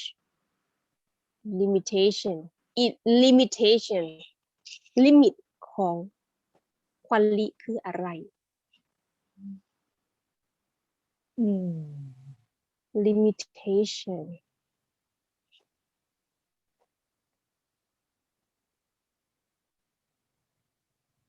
อันนี้ไม่คุ้นหูคุ้นตาเลย ลิมิตของมันก็น่าจะเกี่ยวกับ number ไหมมันไม่สามารถทำเป็น range ที่มันใหญ่ได้เพราะว่ามันต้องใช้เวลานานใช่ไหมเพราะว่าควอนลิมันต้องแบบ take time อ่ะเพราะฉะนั้นถ้าต้องการให้มัน range ใหญ่เหมือนปริมาณมันก็ต้องใช้เวลานานมากไหมใช่ปะ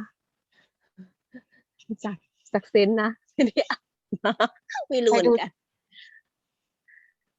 เรียกเรากลับยังวะยังเอาเรามาทวนกันก่อนนะอันข้อ1ใครจะตอบข้อ1เนาะข้อ1อะไรคือข้อ1อะไรวะpractice radical มันเขาเรียกอะไรมันอะไรมันเชิงคุณภาพเนี่ยมันใช้ใน practice หรือใช้เป็น academic research เท่านั้นแล้วก็ตอบว่าไทยทั้ง2อย่างเนาะเห็นไหมค่ะทั้ง2อย่างข้อ2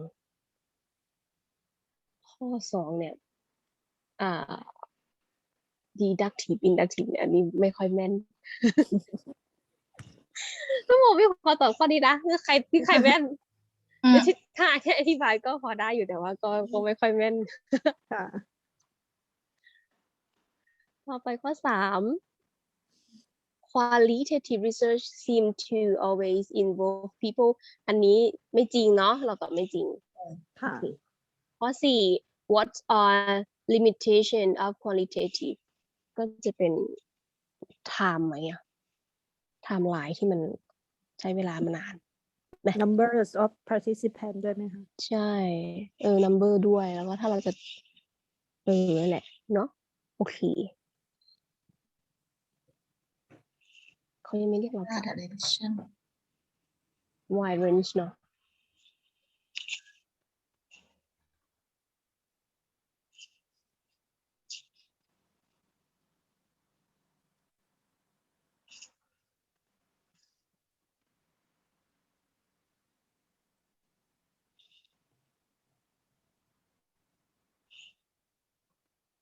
พี่โปเต้สรุปว่าเราได้ซื้อหนังสือไหมพี่ไม่ได้ให้ที่อยู่ไปเหรอเก็บตอบว่าไงไม่ได้ตอบอะไรเลยเงียบเลยแล้วหนูตอบเหรอ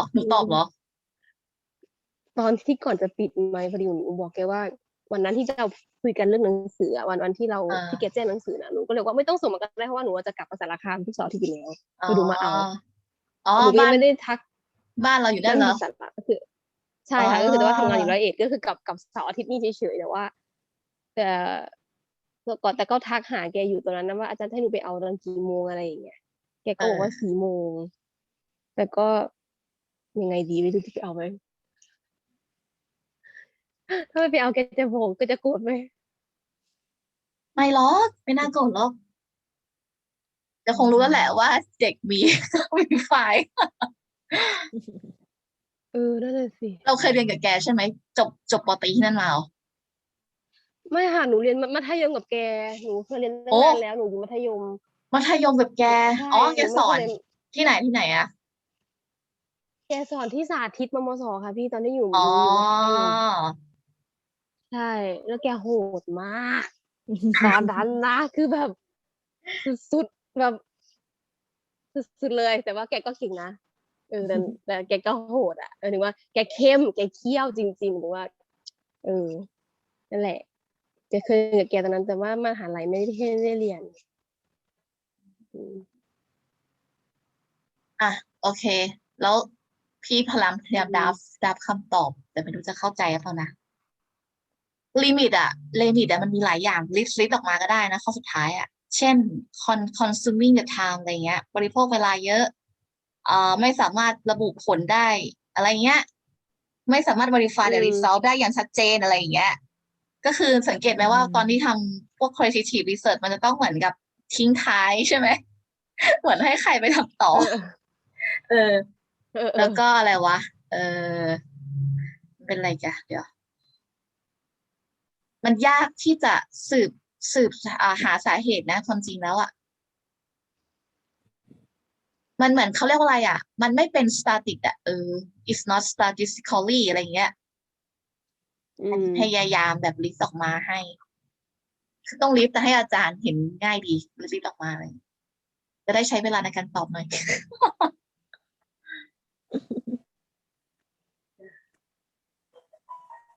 เฮ้ยกลับได้แล้วมั้งเนี่ยพี่ว่าเขารอแล้วพี่ไม่ได้เซตเวลาด้วยอ่ะ ทำไงอ่ะ กลับได้เลยก็ลีฟเลยแต่ลิงก์ก็เข้าได้ตลอดไม่เป็นไร อีกเนาะ เฮ้ยแล้วใครตอบข้อไหนบ้างอะตกลงอะ3-4ใครตอบ โอ อะ เคเดี๋ยวนะ พี่ตอบ สี่ก็ ข้อ โม 4 ตอบก็ได้ข้อสี่แล้วโมตอบข้อ3เดี๋ยวนะข้ออะไรเนี่ย ให้พี่ตอบข้อไหน3-4ได้2ข้อเนี่ยได้แค่นั้นแหละ ข้อ1โมตอบได้นะ ฮะใครตอบได้ข้อ 1อะ ข้อ1โมตอบได้ข้อ1 โอเคพี่ได้3 กั เข้า บ ใจใช่ไหมมัน 4 โอ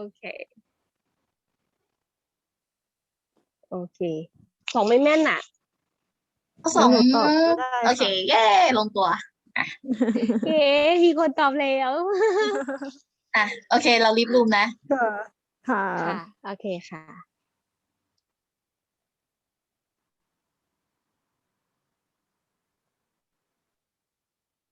I don't have much time for reading. Yes. Yeah.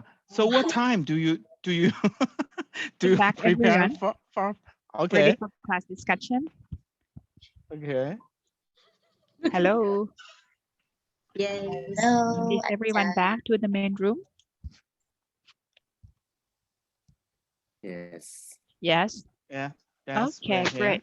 Great. Okay, this is the last session of my lecture today. Okay, why don't we start with group number 1 about the question that I posed? Okay, 4 question, and I would like you to share your insight,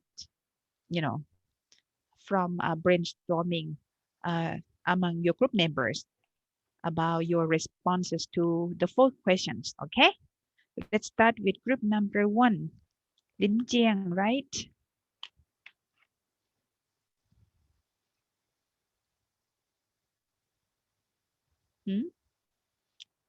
Lin yeah Jiang.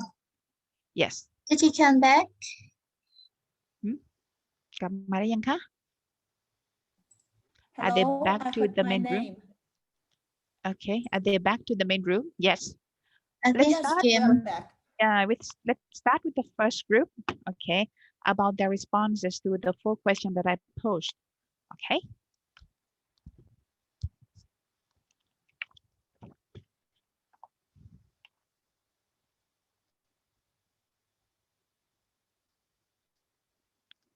So Lin Jiang, are you ready to share your insight about the discussion of question with us? With your classmates as well. You can assign a turn. Okay. You might not be the only person to speak. You may assign a turn, to other classmates in the same group. Okay. Yes. Thank you. First, I will share our understanding and our answers for the first question.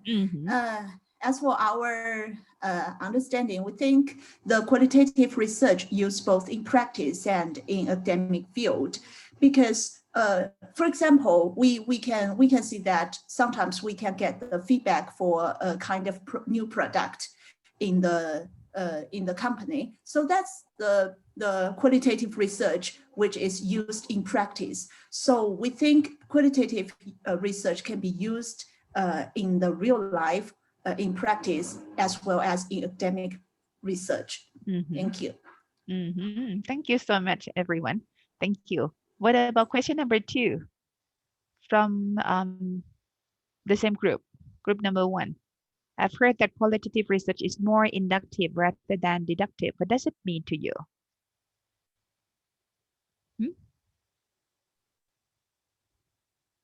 Okay, our group has talked about this question, and we think that the qualitative research is more inductive because we have to study about the people experience and something deeper. Like you say, that we have to study about how and why, something like that, because to study about the people experience, we have to study a lot, not just about the number or something that about the statistic yet. But Chris, you can add more. Yes, of course, Padma.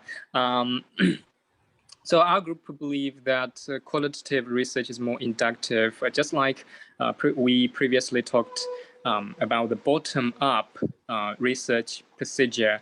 It is a data-driven research. So we get our answers from the data we generate from the research, but we think qualitative research is more inductive than deductive research, because deductive, we believe it is more like up to bottom procedure.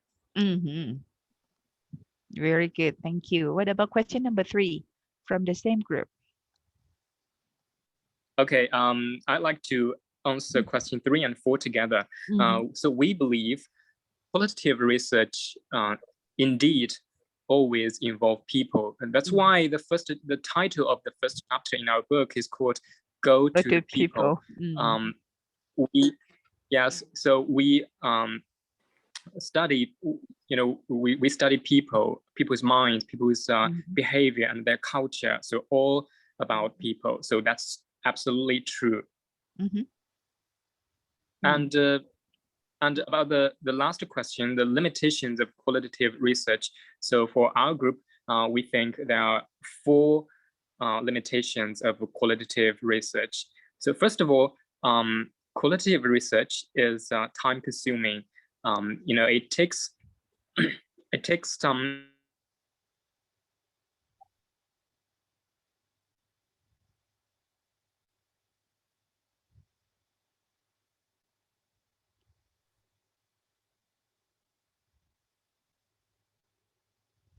research, or this method is a little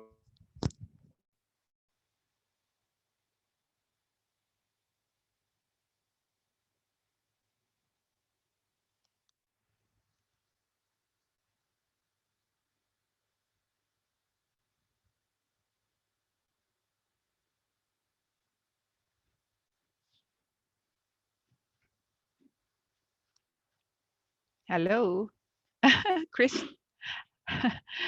We can't hear you. There must be something wrong with the internet connection, but that's okay. But we have learned from Chris. Mute, Chris. Yeah, right. Question. Okay. Oh, really? Question number 3 and question number 4. What I heard from Chris about question number 4 is that qualitative research is quite time consuming. Okay, not just time consuming. I think it. Yes. And it's costly as well. It's costly as well. And it is a little subjective, because we as the researcher have to interpret all the data ourselves. Subjective. And also we think the data we get from this research is not accurate enough, or not as accurate as the data we get from quantitative research. Because why isn't it is accurate? Descriptive data. Why isn't it not accurate? so accurate? I answer you, everyone. Why isn't it accurate? Okay, thank you, Chris. Yes, you have the answer for my question. Because yes, for my understanding, I think it is not accurate because people's mind, people's culture, people's behavior, all are dynamic. So the accurate we get from people may be not so accurate. That's why you need, like different sources of data in order to come up with triangulation, And when you deal with, like people's emotions, perceptions, feeling, attitude, you really can't predict that it's accurate, right? So that's why, in order to establish trustworthiness of the data that you collect, everyone, this is to eliminate, or minimize bias, or in order to establish trustworthiness of your data, everyone, you try to include triangulation in different forms, like researcher, like methodologies, right? Like data, like researcher, this is to increase the trustworthiness of your research findings from qualitative analysis, okay? And it's true that Chris mentioned that, when you deal with emotions, feelings, attitude, perception, attitudes of people, you deal with feeling, everyone. So you really can determine that it's accurate, So that's why you need different sources of data, okay? So this is to minimize, the inaccuracy of interpretation, everyone, okay? This is the way when you get involved with qualitative research, everyone, to minimize bias, or to minimize subjectivism, to subjectivity, okay, or subjectivism, or to increase trustworthiness of your research findings. You need to obtain data from different sources in order to come up with triangulation, okay? Thank you, Chris. And what about group number 2? I will try to have, yes. Robbie will answer. Yeah, Robbie will answer. You put him on the spot. Okay, thank you so much, James, for your kindness. Okay, the first question for our discussion, the first question is qualitative research used in practice or only in the academic research? For us, we say both. Actually, research, the concept of quantitative research had been conducted for maybe 1,000 years since Marco Polo already. He collected the data from, of course, he need to travel around the world. He must record everything he found, and finally he interprets, so that's okay, we can study about the world history. And another one is in the Ayutthaya period. Okay, we found the data from Kun Luang Harvard Moore Bradley about Ayutthaya period. Historical research. Yes, historical research. And okay, both of them also provide some kind like the conclusion based on their, what they have experienced at that time. And it has been used in many researches today too. And the second one, I have heard that qualitative research is more inductive rather than deductive. Okay, for qualitative, is for us, from our for our discussion, we think that it is quite inductive because it seems like qualitative data, qualitative research is data driven. That you need to study many perspectives, even though it is in one subject. there must be another variable, some kind like, okay, the context around, the culture, and okay, the lifestyle of people you are going to study with,นะครับ. And finally, you draw the conclusion by yourself. Yes. And then try to link with the theory later. It is a little bit, comparing with learning theory, it's a little bit constructivist นะคะ ทำไมมีอันด้วย Sorry. Okay. Okay. So Okay, Jane, next help me, please. Thank you. Thank you.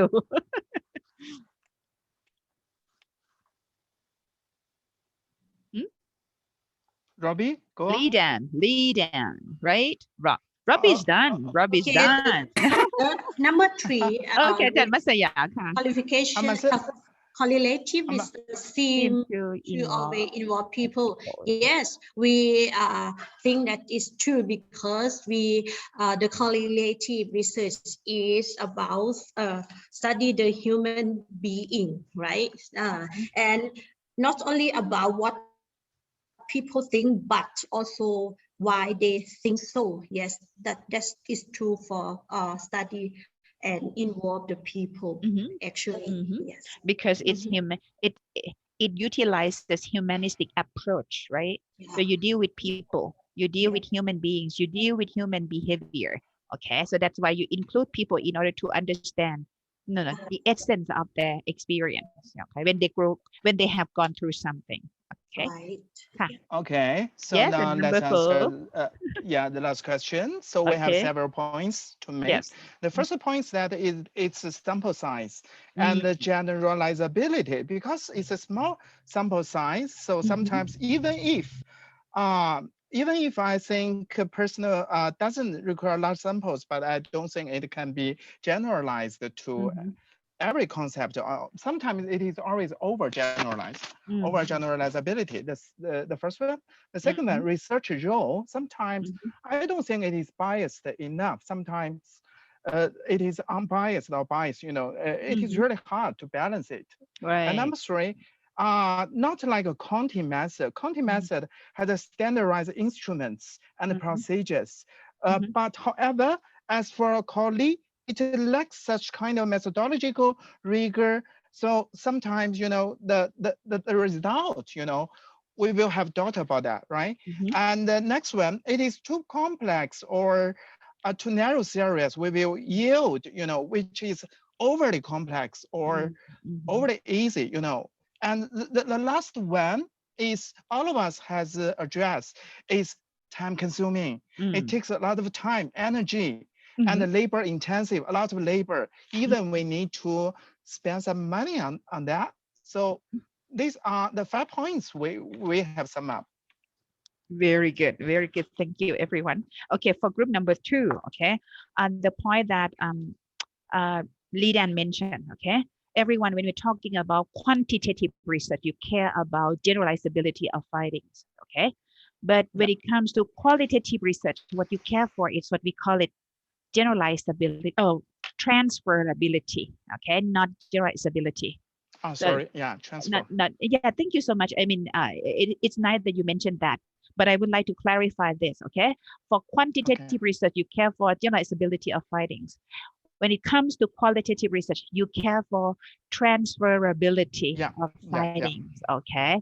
And it's quite limited, everyone, because actually, the ultimate goal of qualitative research is to portray one's life, one experience through research, to narrative, to like descriptive and interpretive analysis, okay? And your intention as a qualitative researcher is not to try to generalize your finding, okay? But to transfer things that you have learned from your case. And then so the generalizability of finding is quite limited. That's not your intention. You want to portray the case. You want to portray the case. Yes. Can I say that the generalizability, they approach the generalizability differently? Can I say that? Yes. Because in quantitative research, you come up with control condition, right? And you think that, okay, with the control condition that you have designed for your research project, you want to prove causal relationship. through the control condition, right? So your assumption is that, okay, with the same control condition, the same result can happen, right? In other setting, right? With the same control condition.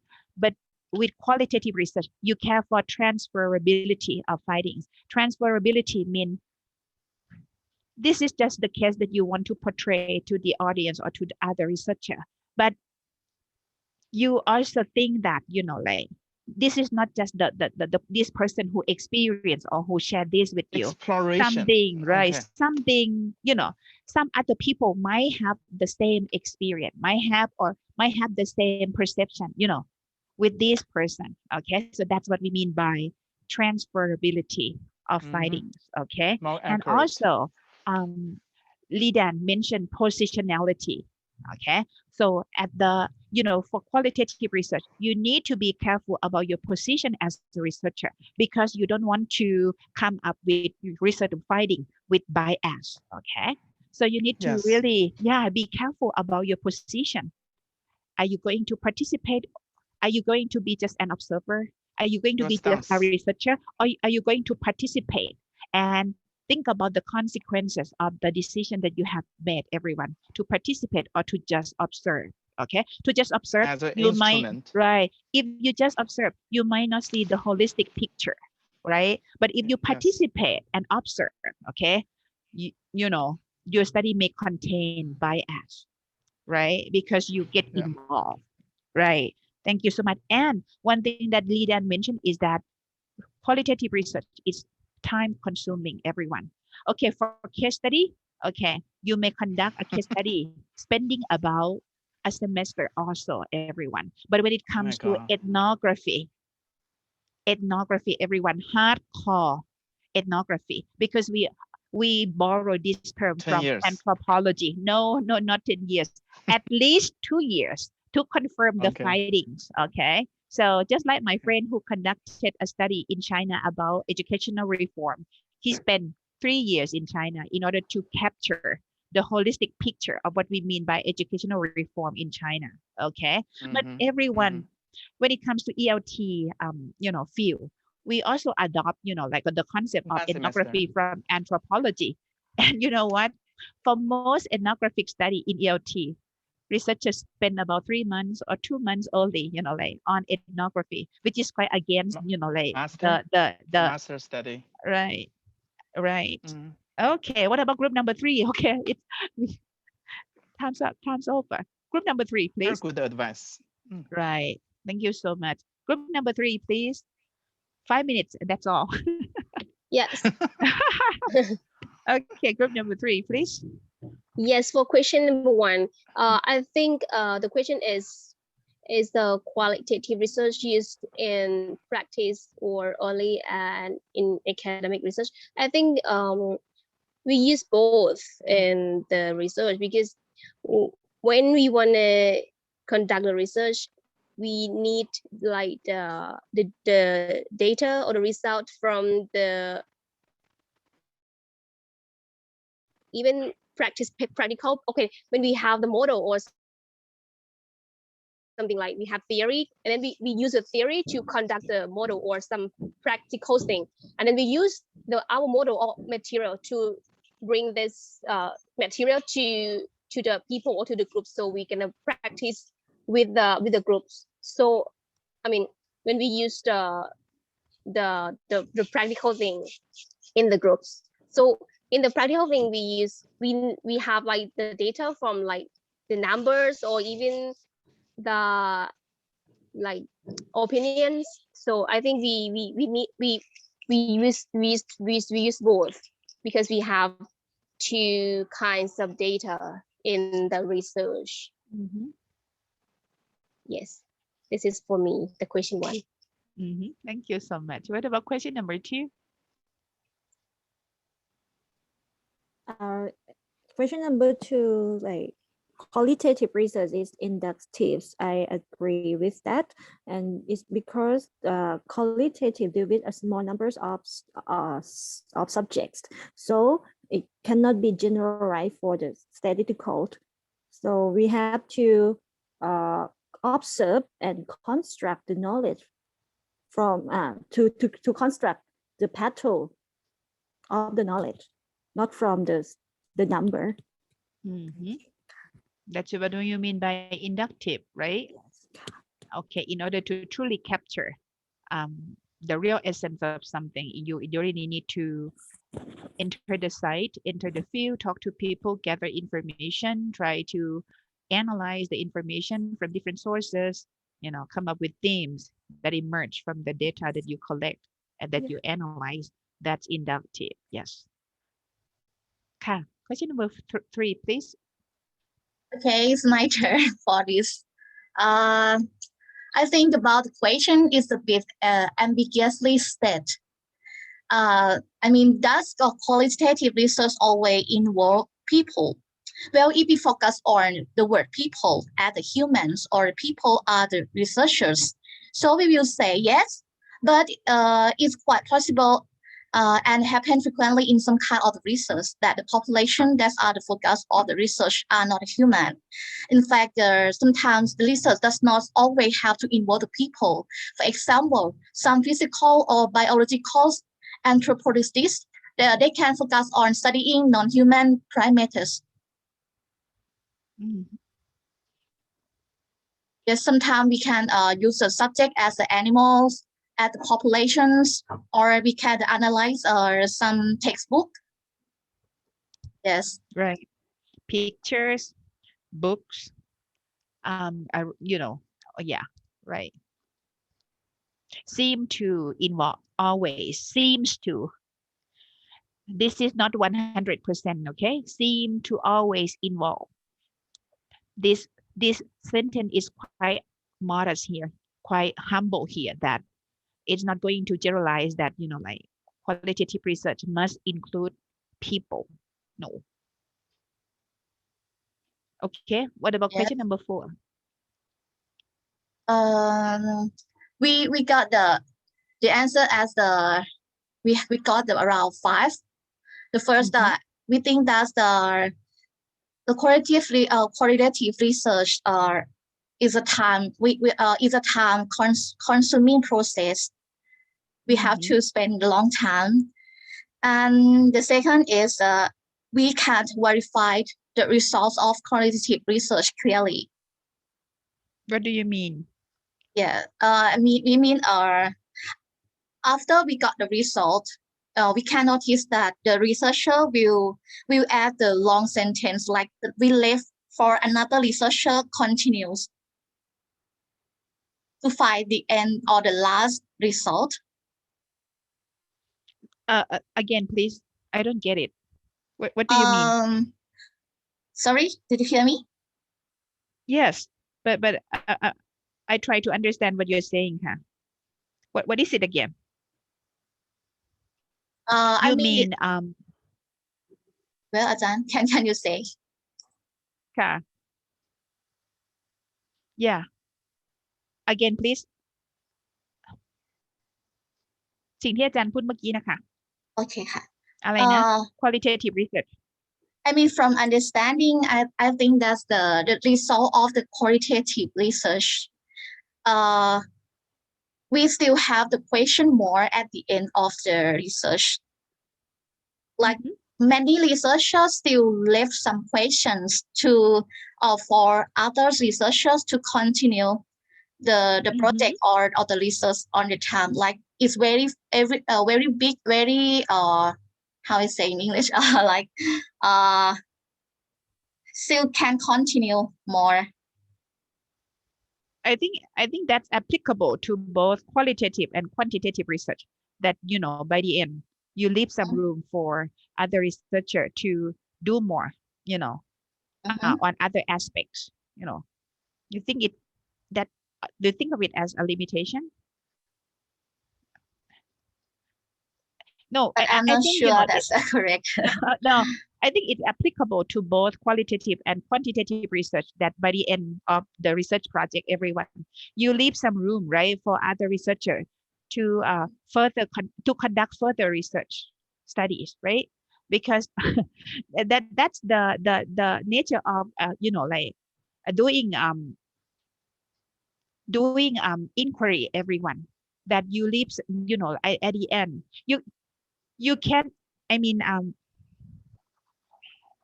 your study is open to others who can take a look at the same phenomenon from different perspectives. And that's why we come up with, you know, like implication for further practice or further recommendation for further investigations, right? It means, you know, like you can be sure that, you know, you can control everything, okay? Like quantitative research, control condition, and then you come up with the result, okay? But some other research, when they take a look at your research, okay, they try to critique, you know, the strengths and weaknesses and come up with things that they can do in order to propose another better research project, okay, well-framed teacher research project, just like qualitative research. Everyone, people can take a look at it, but they can take a look at it from different angle. For example, you take a look at one phenomenon based on cognitive hypothesis, but you know, like another researcher or other researcher may take a look at the same thing from interactionist perspective, right? So that's why, you know, in qualitative and quantitative research, you leave some room for other researchers to conduct further research.ใช่ไหมคะ? Okay, everyone, time's over. Okay, do you have any questions? Who would like to attend the seminar in ELT this afternoon, everyone? I will send you a link, okay? And the class starts at 4, okay? And I will talk about current issues and trends of research in ELT so that you know what's hot and what's not hot in ELT, what you should focus on and what you shouldn't focus on, okay? And I will also talk about high index journal and requirements, okay? Because you're different from master student, everyone. You need to get your work published through a high index journal or Scopus index journal, okay? So the requirement can be, you know, เสียงอะไรกันเนี่ย เสียงมันอยู่ในทะเลนะ Okay, so I will show you so I show you some examples of high index journal with high impact factor, okay, for your information regarding the journal that you should consider when you're thinking about getting your work published, okay? Because you need to publish 3 pieces of academic work, everyone, and they need to be in Scopus index. It should be international, right, อาจารย์? International, ค่ะ Scopus journal and Scopus journal, ค่ะ TCI 1 and Scopus journal, ค่ะ Okay, that's the requirement. So it's quite ambitious, but we'll try to get there, ค่ะ อาจารย์อัตสิทธิ์ค่ะ Thank you everyone for joining my session today, okay? And ค่ะ may I ask if there is any recording for the seminar this afternoon? I think there is. อาจารย์ great. อาจารย์ Forte, did you record? She means seminar in afternoon, อาจารย์. Yeah, no. This afternoon. This afternoon. So you cannot attend, right? Yeah, I'm sorry. I'm gonna take okay. my daughter to record, the dentist. I record the session. Don't worry. Oh, great. At 4, right? Yeah, at 4. Yeah, from 4 to 7, 3 hours. Okay, so you're gonna be learning about current issues and trends of research in ELT, what's hot and what's not hot, and some parallel index journal and with high impact factor, and some you know, journals that you should pay attention to when you get ready to get your work published, okay? We talk about that,ค่ะ. And I send you the slide for my lecture when it's close to study time,นะคะ? And I will send you a link as well so that you can join the session and participate and then do group work with the master student. You get to see them all today. ขอบคุณค่ะ ขอบคุณค่ะ ขอบคุณค่ะ สวัสดีค่ะอาจารย์ สวัสดีค่ะ สวัสดีค่ะ บาย บาย กันบายบายคริสบายบายอะไรนะคะอะไรนะ โอเค ไปแล้ว ถ้าไปแล้วเหลือแต่คนไทยนี่แดนดียังอยู่เดี๋ยวตอนบ่ายอาจารย์จะส่งลิงก์ไปให้นะคะ แล้วก็จะส่ง PowerPoint ไปให้ด้วย อันนี้ค่อนข้างยาวเพราะว่าอา อาจารย์จะพูดถึงเทรนด์ที่มันเป็น8เทรนด์ว่ามันจะอินฟอร์มเกี่ยวกับงานวิจัยยังไงว่าเทรนด์8เทรนด์ที่เกิดขึ้นในglobal scale มันไป influence ทำให้ issue กับเทรนด์ของ research มันเปลี่ยนไปยังไงนะคะแล้วเราควรโฟกัสอะไรเมื่อเทรนด์ของ ELT มันก็คือ paradigm shift นั่นแหละ paradigm shift มันเกิดจากอะไรบ้างอาจารย์จะพูดถึง8เทรนด์ที่เกิดขึ้นนะคะว่าทำไมเราต้องไปโฟกัส Anja yes sorry Anja yes you know my English is very bad I just want to graduate it's very good it's very good no it's very bad really I just want to graduate oh Me too. I'm going to lecture this afternoon. I'm going to be talking about 8 trends of 8 trends of research in ELT. Okay, these 8 trends, okay. and then I focus on issues and trends of research, and I will show some current issues and trends of research based on some research studies. Okay, a systematic review of research study within a period of 10 years นะคะ so that you see what's hot and what's not hot แล้วเราจะได้รู้ว่าไอ้ที่เรากำลังจะโฟกัสออนเนี่ยมัน hot หรือไม่ hot เราควรทำมันไหมนะคะฉะนั้นก็คือ sometimes everyone you can have your own interest for conducting research but you need to take a look at the trends as well because your intention for conducting research is to get your work published. Okay, so you need to really pay attention to issues about what's hot and what's not hot. If it's not hot, it means it limits your chances for getting your work published. Okay, or if it's hot, you get a chance, you get better chances to get your work published. ฉะนั้นเราจะไม่ดูเทรนด์ไม่ได้ฉะนั้นวันนี้อาจารย์จะพูดถึงว่าทำไมเราต้องดูเทรนด์มันเป็นยังไงแล้วเราจะดูผ่าน systematic review ที่เขารีวิวมาจากงานวิจัยว่าในรอบ10 ปีที่ผ่านมา issue ไหนที่คนเขาให้ความสำคัญมันจะมีเปอร์เซ็นต์ออกมาเลยนะคะว่ามีเรื่องอะไรบ้างที่งานวิจัยในช่วง10 ปีของ ELT กับ TESOL ที่เขาให้ความสนใจเราจะได้รู้ว่าสิ่งที่เราสนใจอยู่ตอนนี้เป็นสิ่งที่คนอื่นเขาสนใจหรือเปล่าไปทานข้าวค่ะLee Dan what time is it now in what did you have lunch it's I'm going to have lunch quarter, okay yeah, I'm going to have lunch and get ready for my afternoon seminar in English language teaching make sure you can attend my session okay so that you learn more about issue and trends of research in ELT okay if I have time you have time no sorry Aja yes because I have an appointment with a dentist don't worry this as is well this is the information for those who can really attend the session I know that you know there may be a time conflict with your schedule Aja, this is the first time I have attended your class. You are very knowledgeable and you speak very fast and very dense knowledge, you know. Thank you. A lot of knowledge. Thank you so much. Thank you so much. So if you can't attend my session this afternoon, I'll make sure that the session be recorded, okay? And you can take a look at it when you have free time. Okay, in your free time. Thanks a bunch. ขอบคุณค่ะทุกคนเดี๋ยวขอบคุณค่ะไปทานข้าวค่ะเดี๋ยวตอนบ่ายเจอกันขอบคุณค่ะขอบคุณค่ะสวัสดีค่ะ